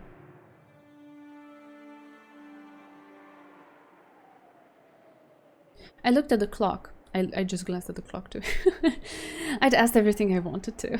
Time to go. As he continued to speak fervently, I volunteered that I wanted to bring this discussion to a close. He seemed to be aware that he had gotten excited and talked too much, so he accepted this without resistance. 今日は本当にありがとうございました。貴重なお話が聞けたと思います。いえいえ。ウィッチハントの新しい仲間に若いお嬢さんを迎えできて本当に楽しかったです。今日は歌詞を変えてしまったのでお見せできなかった貴重な資料がいくつもあります。次の機会の時にはぜひそれをお見せしましょう。ありがとう先生。最後に聞いてもいいですか？はい、なんで？先生はどうして魔女に、いえ、神秘学や悪魔学に興味を？それを言われるとお恥ずかしい。不思議な力が使えたなら、意地悪なガキ大将にも負けないのに、という子供の頃の妄想が、そのままライフワークになってしまっただけです。未知なる力への憧れというプリミティブな願望は、今も昔も普遍的ですからな。先生は、なれるものなら魔女になりたいですか？思うがままに魔法を使ってみたいという夢を、今も？もちろんですとも。この年になり、そういうものが実在しないと理屈では分かっていても、それでもなお、空を飛んでみたい、鉄くずを黄金に変えてみたいという子供のような夢は忘れられずにいます。学生たちにはどうか内密に。私が、実は魔女だと言ったら、お信じになります？女は魔女である。というのが、私のささやかな女性経験からの持論です。Angel snorted at the old professor, who was undoubtedly an earnest scholar, and unlikely had any experiences with women at all. That's so そうそう。 mean. 最後にもう一つだけ質問を。先生は、メッセージボトルの実物をご覧になったことは？ありますとも。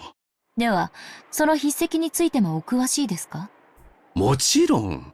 その道の専門家ではありませんが、メッセージボトルの筆跡に関してだけは、日本で最も詳しいと自負していますとも。Oh, that was mean, NJ. He seems like a nice guy. To this day, I still clap my hands together on occasion, hoping I'll be able to transmit it or something.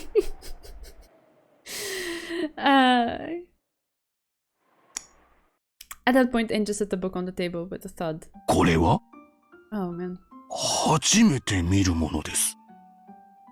He prided himself on his thorough knowledge of all literature related to Rokkenjima, but he looked bewildered at this binding that he had never laid eyes on before. Ignoring him, Enja silently flipped through the pages, opened to one of them, and showed him.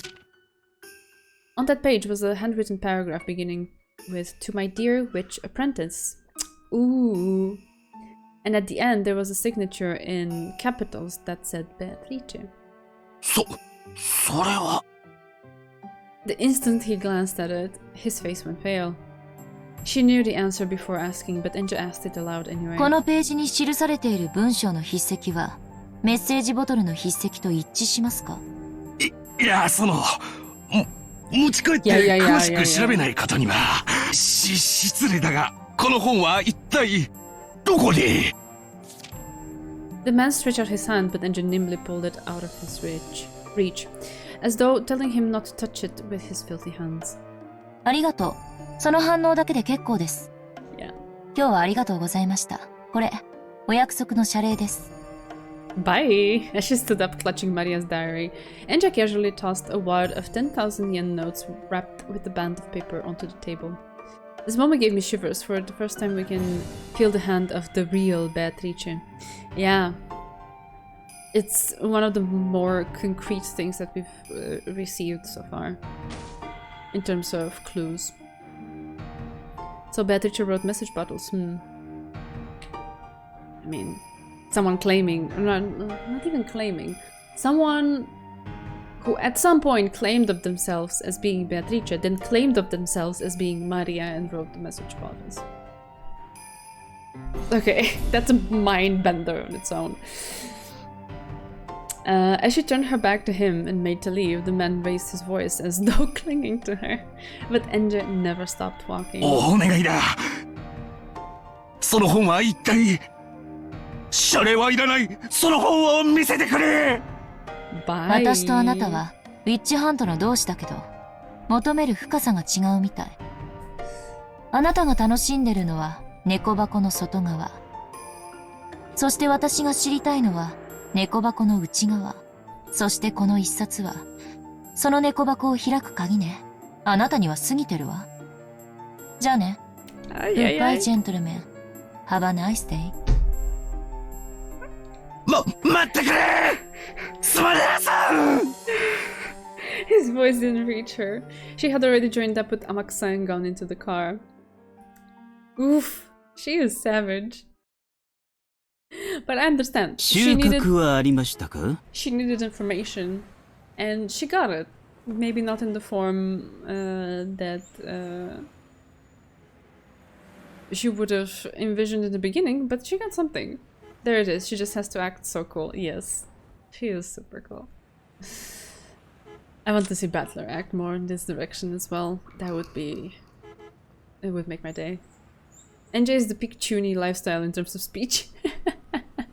Check the profiles, yes. I've made the save, so this scene was a bit longer than I expected it to be, but that's okay. We stop here with this, we look at the profiles. Let's see. Characters. Am I supposed to look at the human side? Yes, yes. I wouldn't have gone further than this because we want to have a conversation too, right? So there's no way I can fit it and still going. Right? Or is it in the witch side? Where are they supposed to be? Yes, they're in the witch side. Okay, got it, got it. Oh, I love it. I love her costume. Oh, that's so cute. Maria, the witch of origins who will live for the next 1,000 years, possesses the motherly magical power to give birth to one from the sea of zero. At a glance, her magical power is weak. However, zero will never become anything but zero, no matter how it is multiplied. But the one she gave birth to will eventually surpass the heavens. Protected heavily by Beatrice, who understands her true value, she is in an alliance with Beatrice. Why is that so difficult to read? Oh yeah. I will. I was looking primarily for Maria before anything else. That's why I didn't stop there. Oh, look at that oversized cute thing in it. Kind of like I didn't notice. I didn't realize it in the novel, but it has like the little white tummy that the stuffed toy used to have. That's so cute. Oh, Saktaro, beloved furniture of Lady Maria. Witch of Mariage Sorcière. His existence is Lady Maria's pure white heart itself. He is an irreplaceable being to her and could even be said to be another Lady Maria. Yeah, see? This is what I was saying. He holds a decoration as a diplomat, and all witches' weapons and furniture in the Alliance, and even demons and divine spirits in contact with the Alliance, are not permitted to take aim at him. Oh. Oh. Okay. Otski. A professor at a certain college, well known as an authority on the study of Western folklore, also famous as a hobbyist researcher of the Rokkenjima witch legend, and as one of the witch hunters. The witch hunt is primarily focused on the straining of occult superstitions to explain the truth of the Rokkenjima crime rather than doing so scientifically, and its dilettantes and enthusiasts of the mystical primarily view it as a type of mental game. None may approach him. I see. It's cute. It's very cute. Alright. So, anything else I need to check? I needed to check Saktaro and Maria, right? Not much else. The rest should be the same.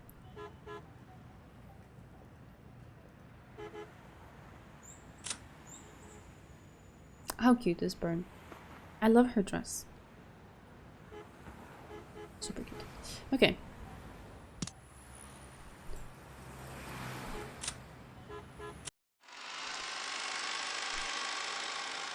Oh, that's enough for one night. That was a lot in both directions that we explored tonight.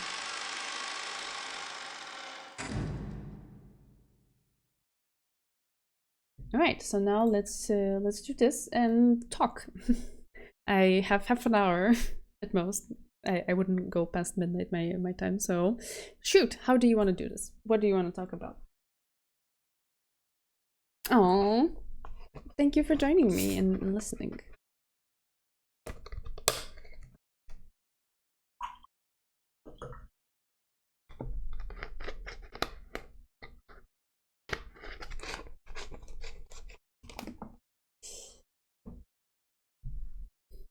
My throat is kinda dry. I'm asking you first because I could go on a rant and not stop. But maybe that's not what you're interested in. So how would you want to talk about it? Oh, okay. Is it mere cope or something more? To give a very straight answer, I don't think it's mere cope. Oh, hey, it's alright, no worries. Happy to have you here. You actually came at the right moment to have a very deep conversation about some things. So we're still gonna hang out for a while. Let's see, where do I even begin? There's just so many things that floated in my head during that chapter. I don't know if they're all worth mentioning, and I don't want to. I have this tendency to go from one thing to another and like down a rabbit hole. Are things surrounding the island events clearing up or getting even more obscured? I think it's, you know, that darkest point in the night right before the dawn. That's how I feel. Like we're getting things, and they feel a lot more concrete and something that we could potentially work with. I'm still not sure how I could piece them together, but at least I have them. And I feel like at the moment when I will be able to piece some things together, then it's gonna get clearer. My outfit is cute. Oh, it's just t-shirt. It's the t-shirt from the Comic-Con that I went to in August. It's this year's t-shirt. Oh, my mic is a little bit high. And yeah, that's it. It's not really that much. Oh, that's alright, Iris Mouth. Go ahead and enjoy. That's definitely much more important. Maria's perspective seems to me like giving the benefit of the doubt, even if it was to a more extreme degree than people consider healthy. Yeah, that's a good way to summarize it. Okay, let me see how I can put this. Maybe it's also better first for me to comment a bit on the relationship between Rosa and Maria before I go into the perspective of Maria versus Angus.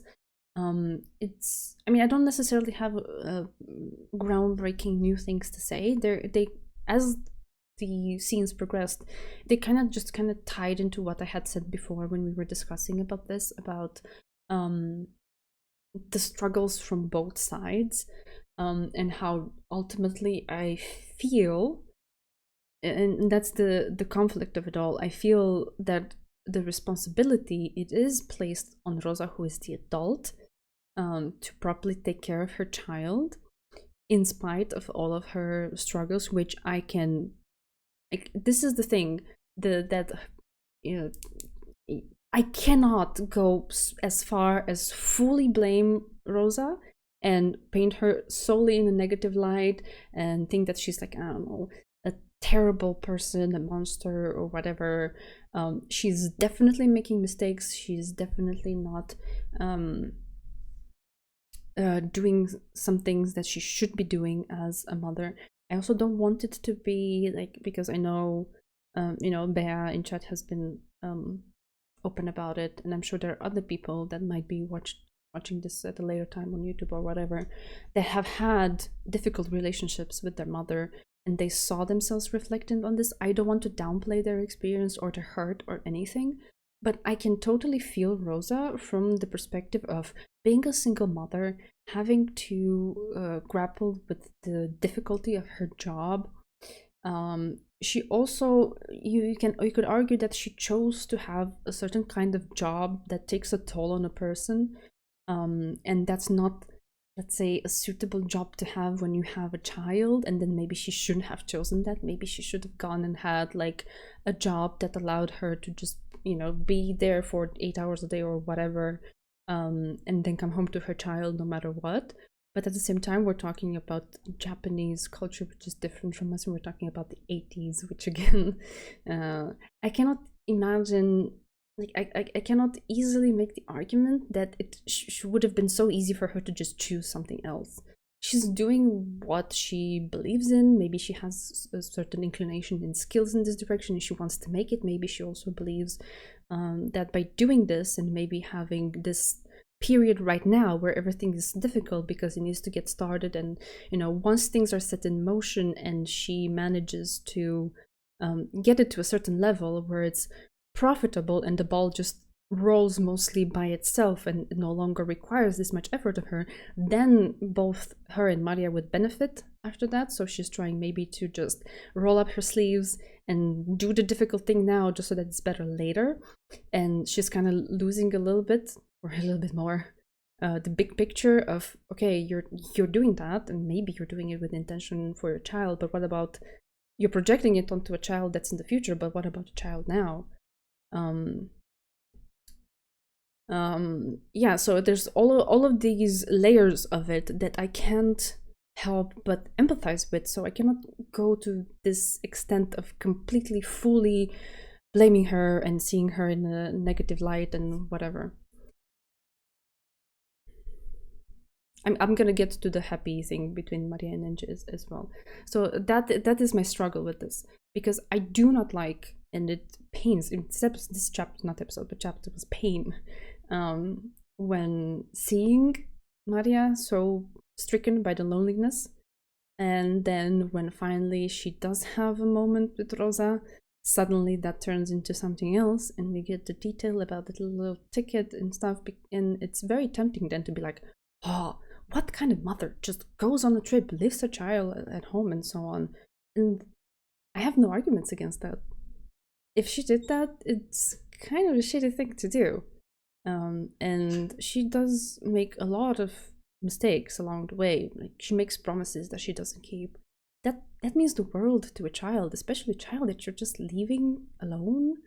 And she's placing so much of her own responsibilities onto the shoulders of Maria, which, up to a certain extent, maybe it can be a thing that a mother and child could have this connection even when the child is so young, if they're going through a difficult time and the child could understand it, and have it be explained to them, hey, this is really difficult, we have to do this and this for this reason, I need you to hang in there with me, there are going to be moments when we cannot be together, but then there's going to be moments when we can be together, and when you make it that way, you have to honor the promises. When you don't honor the promises and when you have these reactions, it's pain. I absolutely love that Rikishi doubled down in that scene. He isn't trying to downplay Rosa's behavior at all. She did something wrong, but now the interesting part is how people deal with that kind of situation. Yeah, exactly. I also like how he doesn't coddle anyone, neither the characters nor us, the readers. He just like puts us in front of paints the situation very well, masterfully well, builds up to it, and then it happens, and then you're faced with it. What do you do, right? What do you do? Because the instant reaction is to feel pain for Maria, and that's justifiable. It's the human reaction to have when you see a child in pain, and when the child is being hurt by the person who's supposed to love them the most and to care for them. Right? And at the same time, I still, again, cannot go as far as, like, I can point to these minute things, concrete things, like her going on a trip, her having that reaction, her not honoring her promises, her when not being able to deal with the situation, or when Maria becomes overwhelming to deal with, having these violent outbursts. I can point to all of these things and say that they are, I don't want to say objectively, but to me they're wrong. They're not the way to go about it. And actually, one thing that hit me the most when I was reading was when she entered the house. She had expected Maria, like, she entered the house with the expectation of Maria having a bit of a fit and being hard to deal with. It hurts so much. Why do you think that about your own child? It's yeah. Yeah. Okay. Just to overcome this parenthesis, because I'm going into it way too deeply as I had expected to.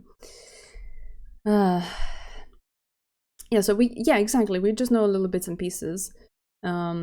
And they're diluted by, okay, I'll get to the impressions as well. I'm just talking about how I feel when reading this and, like, perceiving their relationships through what is shown to us, because how else can I possibly perceive it? I cannot have the full extent of it. Although I am pretty sure that the author thought about it a lot more in depth than he eventually showed it to us. So he can point to all of these things, but at the same time, in terms of blaming Rosa, I have a certain sense of empathy with her struggle as a single mother, as with the job and everything else, and how overbearing that can be, because this would have been a completely different situation if there at least had been two parents who were breadwinners, and the entire pressure wouldn't have been placed on the shoulders of one person who's supposed to not just provide, but also spend time with the child, educate, take care of them. I can empathize with that. Actually, from the perspective of someone who wants to have children in the future, and who at the moment has a job that I believe in the way it can get sometimes, it would get in the way of me being with my child. I know that further down the line, maybe not initially, but as the child grows up and needs me to properly spend, quality time with them and actually be there mentally with them, I know that I would have to in some ways demote myself from the job that I have, because it's not suitable. I wouldn't be able to do either of the job or the raising of the child well. I would have to either be sloppy in my job and put me at in a rocky situation in terms of providing, or sacrifice time and my relationship with my child, which I do not want to do. But I'm also privileged to be able to say that, okay, for the moment I'm hanging in there. I'm maybe building a little fund, something, and making the most of what I have so far. And at some point I can go and make a different choice. But that's a privilege. Maybe Rosa doesn't have that. Maybe what she can do right now is literally what she can do right now, and she can do everything, and she's human too. So that's where I'm coming in from the perspective of their relationship. But I do believe ultimately the responsibility for the things that are not all right and that the relationship rests on Rosa's shoulders, because she's the adult. Yeah, I can empathize with her at a human level, but I can also say that, yeah, it feels bad. Now, in terms of the perception that Maria has, Rosa leaves some interesting instructions for Maria. Did you notice? You mean in terms of what she's supposed to do when she's away? Stuff like, don't tell the teachers that mom's not coming home. Stuff like that. Is that what you're referring to? The thing about Rosa entering the house and her expectations, that is what made me feel like Maria wanted to act happy and not make Rosa disappointed and angry again. I couldn't take her happiness as completely genuine, honestly. Okay. Yeah, I see what you mean. I'll get to that in a sec. Yeah, I noticed, and I understand why they're not very pleasant to see. I also understand to a certain point that maybe Rosa was worried about this. I actually don't know if this is something that could have happened then. I don't know how things were in the 80s. I don't know how they were in my country. I can't even tell about other country. But she probably didn't want that to be known, not just a safe base, but maybe it would have gotten her in trouble with the authorities if she's neglecting Maria like that. Yeah, this is yet another instance of her leaning on Maria way, way too much, putting too much on the shoulders of the child. Not cool. Yeah, okay. Now, in terms of the perception and how Maria chooses to act versus Enja's perception of it and her reaction to it. Enja's reaction is justified, it's emotional, and it is like her getting upset on behalf of someone she obviously cares very much about. So I can totally see where she's coming from. And the points she raises are not necessarily wrong, because it is, like, as a whole, there are patterns there that Rosa falls into that are not all right for a child to experience. But the question is not if Enja is justified in being upset about this on Maria's behalf. The question is, ultimately, who gets to look at all of these things, sum them up, and draw a conclusion? I mean, Endre can do it too. Like, it's not necessarily the case that she's forbidden from it, and if she feels like her perception of it and having a conversation about it is something that she needs to do on behalf, again, of this person that she cares so much about, that is fine. But again, as an extension of what I had said in the past when talking about the Maria Rosa thing, ultimately it comes to Maria. I think it's her who decides at the end of the day what this is. Exactly. Who gets to decide Maria's feelings? Maria gets to decide Maria's feelings. And in one direction, I know you could make the argument she's a child and we all want to protect her, and it's normal, it's instinctive. I think it's also what Endre was experiencing as well. But we cannot say that, oh, Maria is so smart, she makes so many excellent points, she thinks about things in this way or another, and she's so great and stuff. So we cannot say all of these and at the same time take away her agency and say that she cannot make this decision properly because she's a child or because she's too much inside the situation and cannot think about it objectively and so on. Endre is free to draw her own conclusions, but cannot overwrite what Maria herself believes. Yeah, exactly. That's a better way to phrase it. The opposite of a correct statement is a false statement, but the opposite of a profound truth may well be another profound truth. Niels Bohr, had you read Umineko? That's the thing. I actually was thinking of something during the stream while we were reading, but I forgot exactly what the concrete thought was, but it was along those lines of what are opposites of things, and who gets to decide. It's something like, fuck, I lost it. I don't know. I don't know how to put it in words. Let me just continue, and if it comes back to me, I will say it. I also need to read what Teso said earlier because I skipped a little bit to continue on my rant about Rosa. I think the important point in that scene is that is what is good for Maria or what is good for Endre. It is not a perspective that can just be projected onto anyone. If it is a more happy world for Maria to engage with in such a way, then it's not Endre's responsibility to pick apart and try to color it in a more negative light, even though the actual fact hasn't changed at all.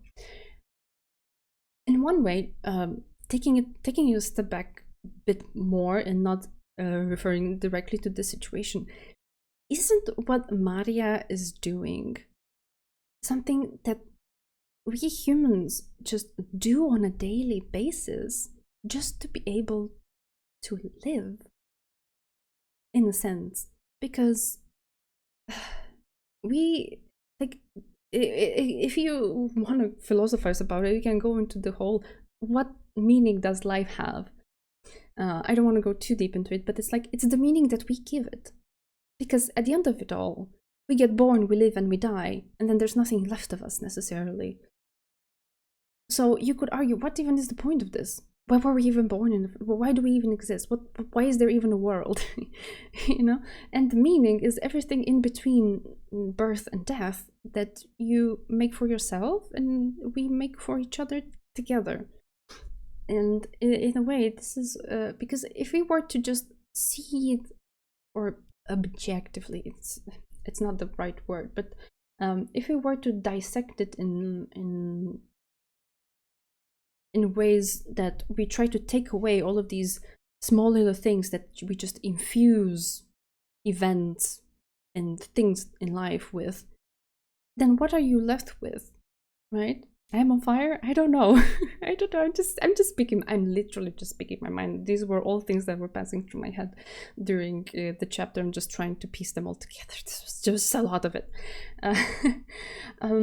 But yeah, like in the end, there's like absolutely anything, like an interaction with someone, an event in your life.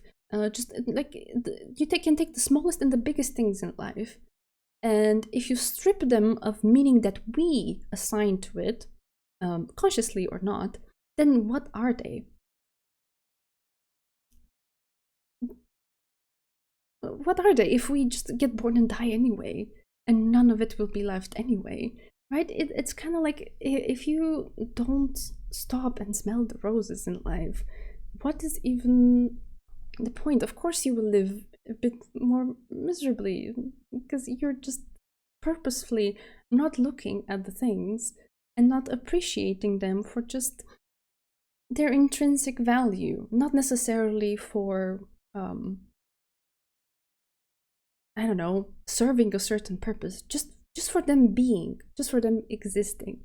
And I think that's kind of like what Maria was doing. She was looking at all of the things around her, and yeah, okay, she could have chosen to just be miserable, to just be sad, and to just see everything like my life sucks, and I'm unhappy, and I'm crying, and I'm lonely all the time.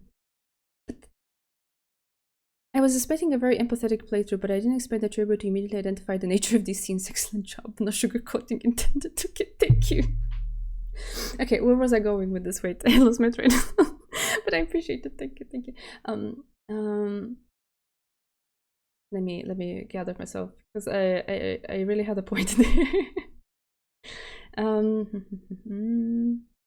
Right, so we were talking about Maria taking all the shards around her and interpreting in their own way, in her own way, and choosing to, like, the same thing can look like despair to someone, but someone else can just say, no, actually, yes. It's like, it's not like you're necessarily hiding from the truth or overwriting the truth, because you can be lonely like Maria was. She cried, right? She was like, her heart, like in that cry, in the moment she like actually bursts into that scream, it wrenched my freaking heart out. But she made the most of the situation. Ah, yeah, this is where I was getting to. She made the most out of a situation that she couldn't control. Could she control what Rosa does when Rosa comes home? If Rosa remembers her promises to her? If she takes her places, if she does buy her the gifts, if she treats her nicely or has a sudden anger outburst, can she control any of these? No. But what you can control about things is your perspective on them. And you can find beauty even in the most painful moments of life. I will quote actually Harry Potter. Light can be happiness can be found even in the darkest of times if you only remember to turn on the light, right? Because you absolutely can find beauty even in the darkest of times. And I don't mean to downplay anybody who is experiencing genuinely stressful, traumatizing things in their life. Definitely that's not where I'm going with this. But I am 100% is a little bit difficult to say in this, but I am on Maria's direction of trying, at the very least, to look at what you do have and see what you can take from it that is nice and beautiful, and you can actually be joyful that you have it or that it's happening to you. It can be the smallest of things and you can still find it. I 100% believe that it's one of the philosophies in life that I hold the most dear to my heart, and I try to remind myself of it every single time that I am down and I'm experiencing something, some powerful emotional negative in sense kind of things, because we all have those moments. I just try to remind myself of it. And for me, for example, this stream is one of them. Like, I can have the worst day at work, but if I come here and I just sit down and talk with you, I'm like, holy shit, I'm so lucky. I'm just a person who turns on the stream. I read a novel, and there's people who come here and talk to me, and I have these wonderful conversations with them. Like, it can be one of the worst things in my life happened that day, but if I do this and I'm enjoying it, then this is the beauty. I can't deny it just because another other thing that's not pleasant happened, you know? So I feel like that's more the direction, at least to me, that Maria is going into. And I so like I feel it so close to my heart. So I have to be in a more on her side of the argument, let's say, if you want me to take sides.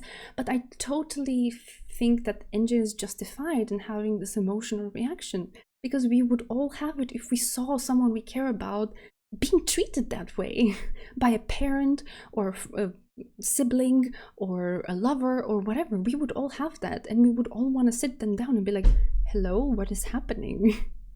But ultimately we do have to respect that it is their choice how to sum things up and draw a conclusion at the end of the day.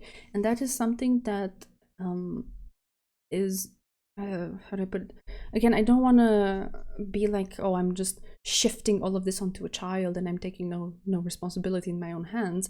But it's still on them to have an opinion now when they're more or less in the thick of it, and also have that opinion evolve as they grow, as they maybe get the chance to explore it more, as they maybe see how that kind of experience affected their lives and so on, and maybe potentially change their mind or still stick to the same perspective. But it's their own, and we cannot overwrite it.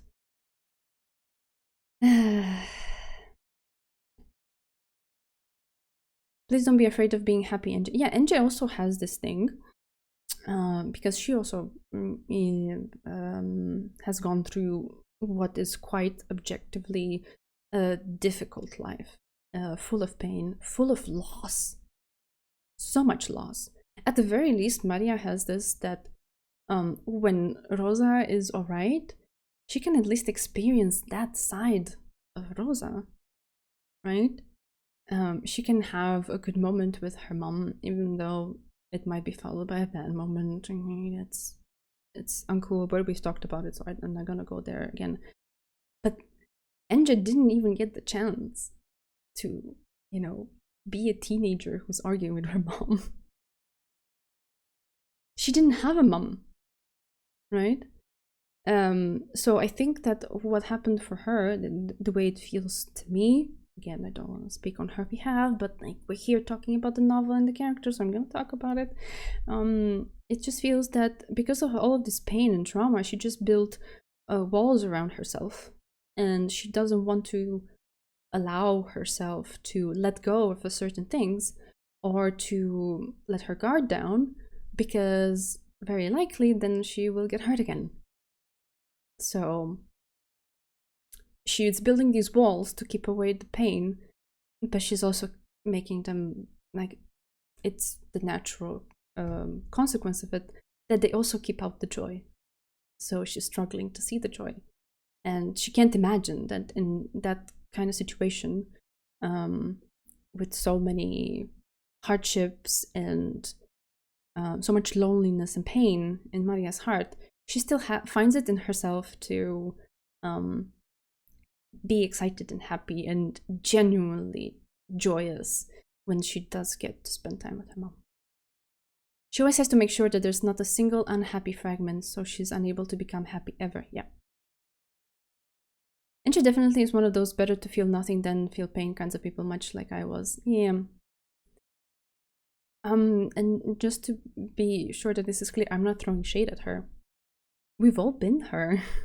Like, immediately after you get hurt, because I'm pretty sure we've all gotten hurt by things in this life, and as just as very likely we have hurt other people too. But the initial reaction after you get hurt is like, I am never trusting anyone ever again. I'm closing myself off. I'm like, ugh.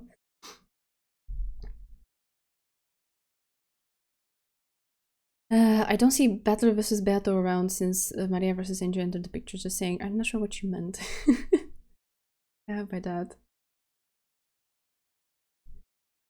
Yeah, so I can totally understand her.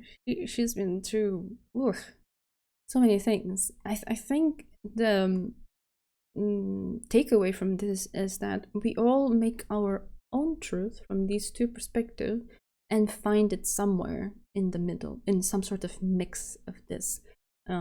It's not healthy to go to the extreme in either direction, because it would be incredibly unhealthy for Maria to constantly try to,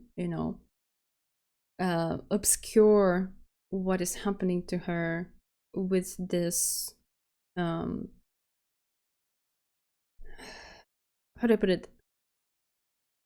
There can be moments that are so painful that it's really hard to be genuinely joyous. So if you go to the extent where you force yourself and you don't acknowledge those moments for what they are, then that can become counterproductive. And that's when it's an unhealthy coping mechanism. But on the other direction, it's not fine to be like NJ, or like the extreme in the direction of NJ, maybe even going past how NJ is, and fully closing yourself off to things and deciding that just because there's pain, there cannot be any happiness amidst the pain. Rat detective? Rat detective? What am I reading? Becoming happy isn't the same as accepting your current misfortune. I guess so. You can acknowledge that some things are not alright and still be happy. But it's easier to say than done. It's a balancing act. I don't think you ever land in a place where you're just like, okay, I got a handle from now on. I'll just do this one thing, this one recipe, and everything will be great in life. No, it's a constant search for it. In every situation that you find yourself in life, you have to look for it. It doesn't, like, it's not a formula that you apply once and then that's it. Yeah, Maria is super special, and I liked how this was emphasized. I liked that this was referenced as like her power, because it's true.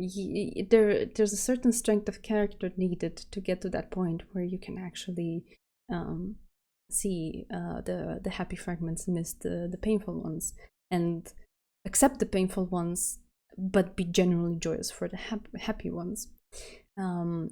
I am also okay with this thing being called magic.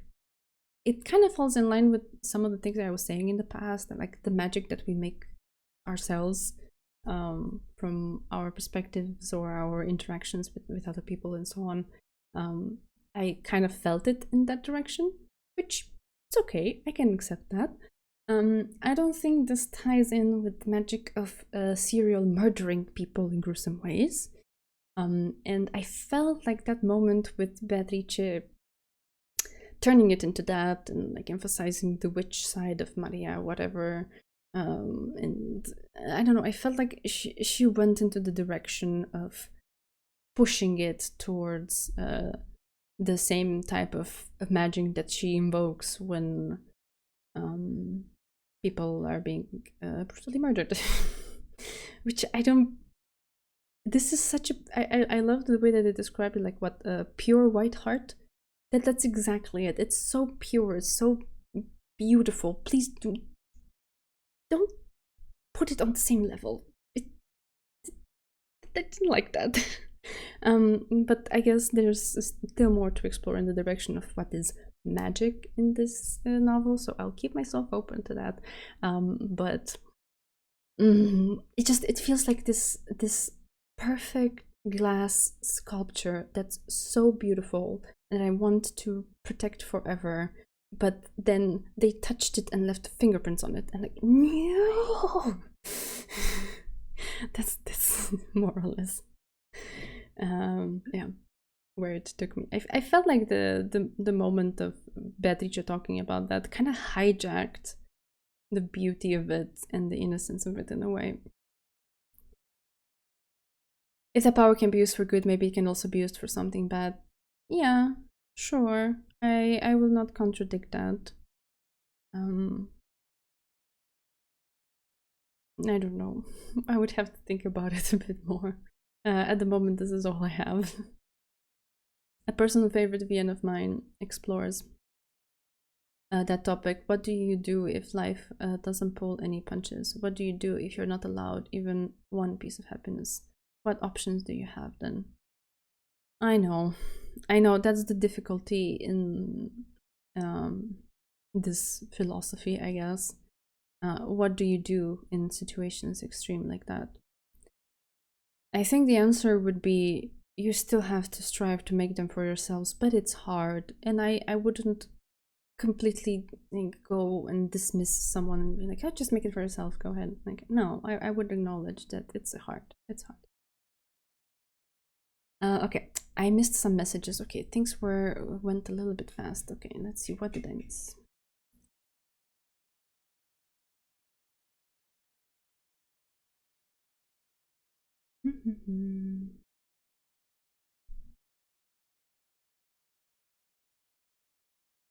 The things that make life worth living are as numerous as there are people in the world that say, yeah. As always, very eloquent and nicely put of you, this line. Everyone will have a different answer. True?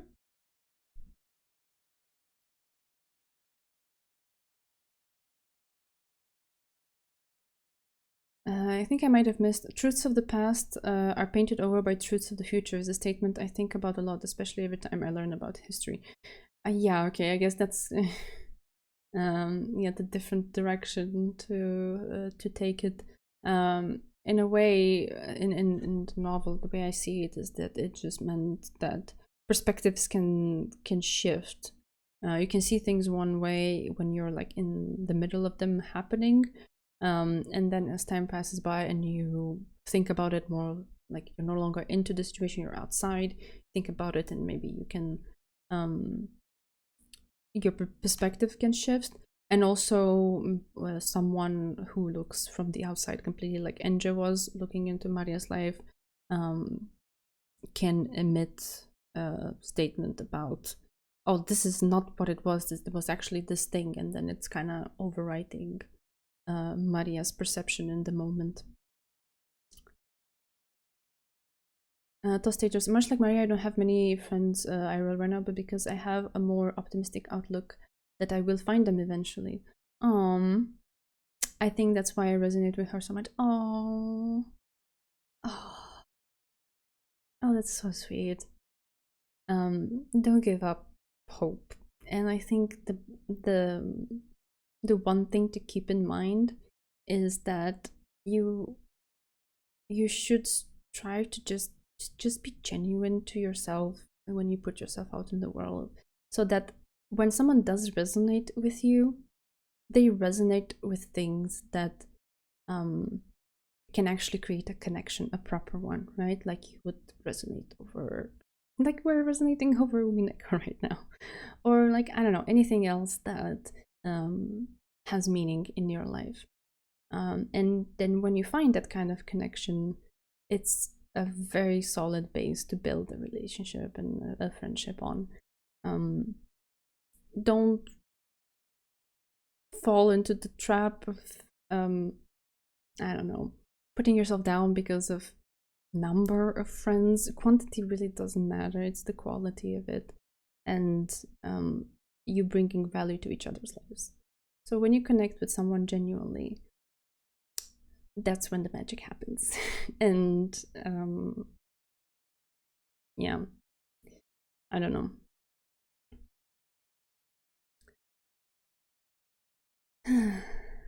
I can't even pretend to be someone I'm not. At some point, Umineko goes, just come out. That's great. That's great.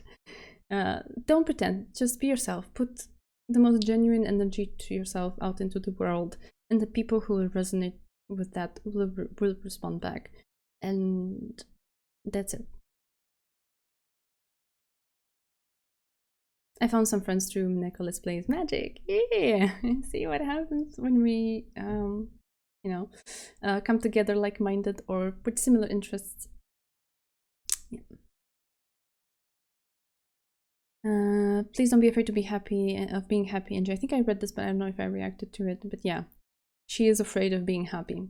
To her, I think also because maybe all that she's known, more or less, is unhappiness. It's such an unknown territory to her, and it's intimidating. My thematic understanding is top-notch. I don't know. This is just literally just what I read the thing, I felt and thought these things, and now I'm saying them too. Literally, that's all it is. Okay.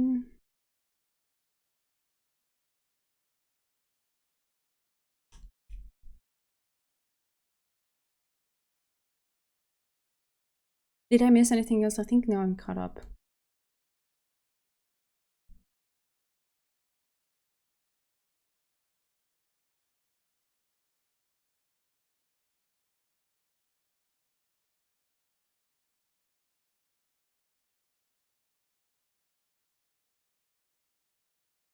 Oh yeah, I just now noticed Chidorin is more on Enja's side of the issue. That's perfectly fine. Okay, I think now I'm caught up. Just be yourself always sounds corny and unrealistic when you're a teenager, but the older you get, the more you realize that it really is that simple. Yeah. Yeah. Simple and just the best gift that you can give yourself, to be honest.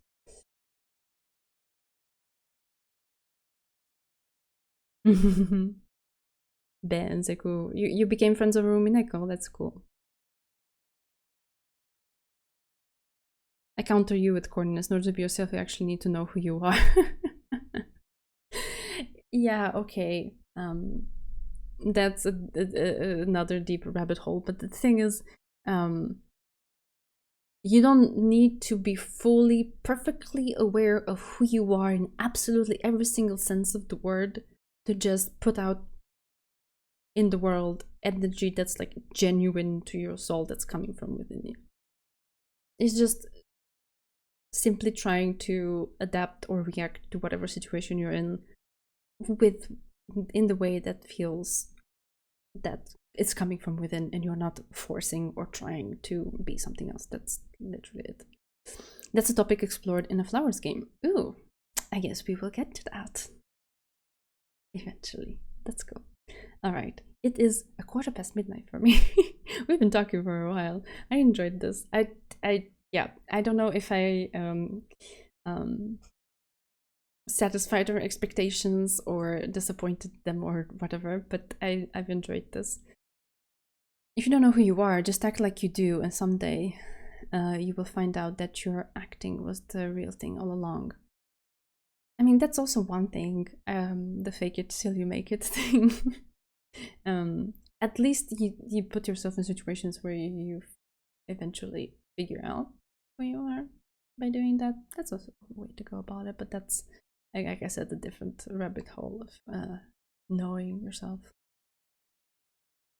You met on a different Umi playthrough. Oh, cute. Oh, Chidarin. Thank you for coming along. Streams are nice. Thank you so much. And also thank you, Desaline. Yeah, I try. Yeah. Yeah, I hope I covered everything that made sense to be covered about this. We spoke a lot, so I definitely covered a huge chunk of it. If some things are revisited or whatever, I will be sure to comment on them while we keep reading. Best streams, best game, best girl. Oh, you flatter me. You are all very, very kind. Yeah, you are all magic. And that's us. Thank you so much. For now, good night. Take care of yourselves. Have a good weekend, and I will see you. Reminder, not Tuesday, but Wednesday next week. I already updated the little box underneath the stream. And that is Wednesday and Thursday next week, because I'm gonna be out of town for a couple of days and I'm coming back probably Tuesday evening. It would be too tight of a fit to do a stream, so I'd rather, rest and all that and stream on Wednesday. So yeah, I will see you then. Take care of yourselves. This has been an absolute pleasure, and yeah, let's continue down this whirlwind of a trip that is Umineko. Take care.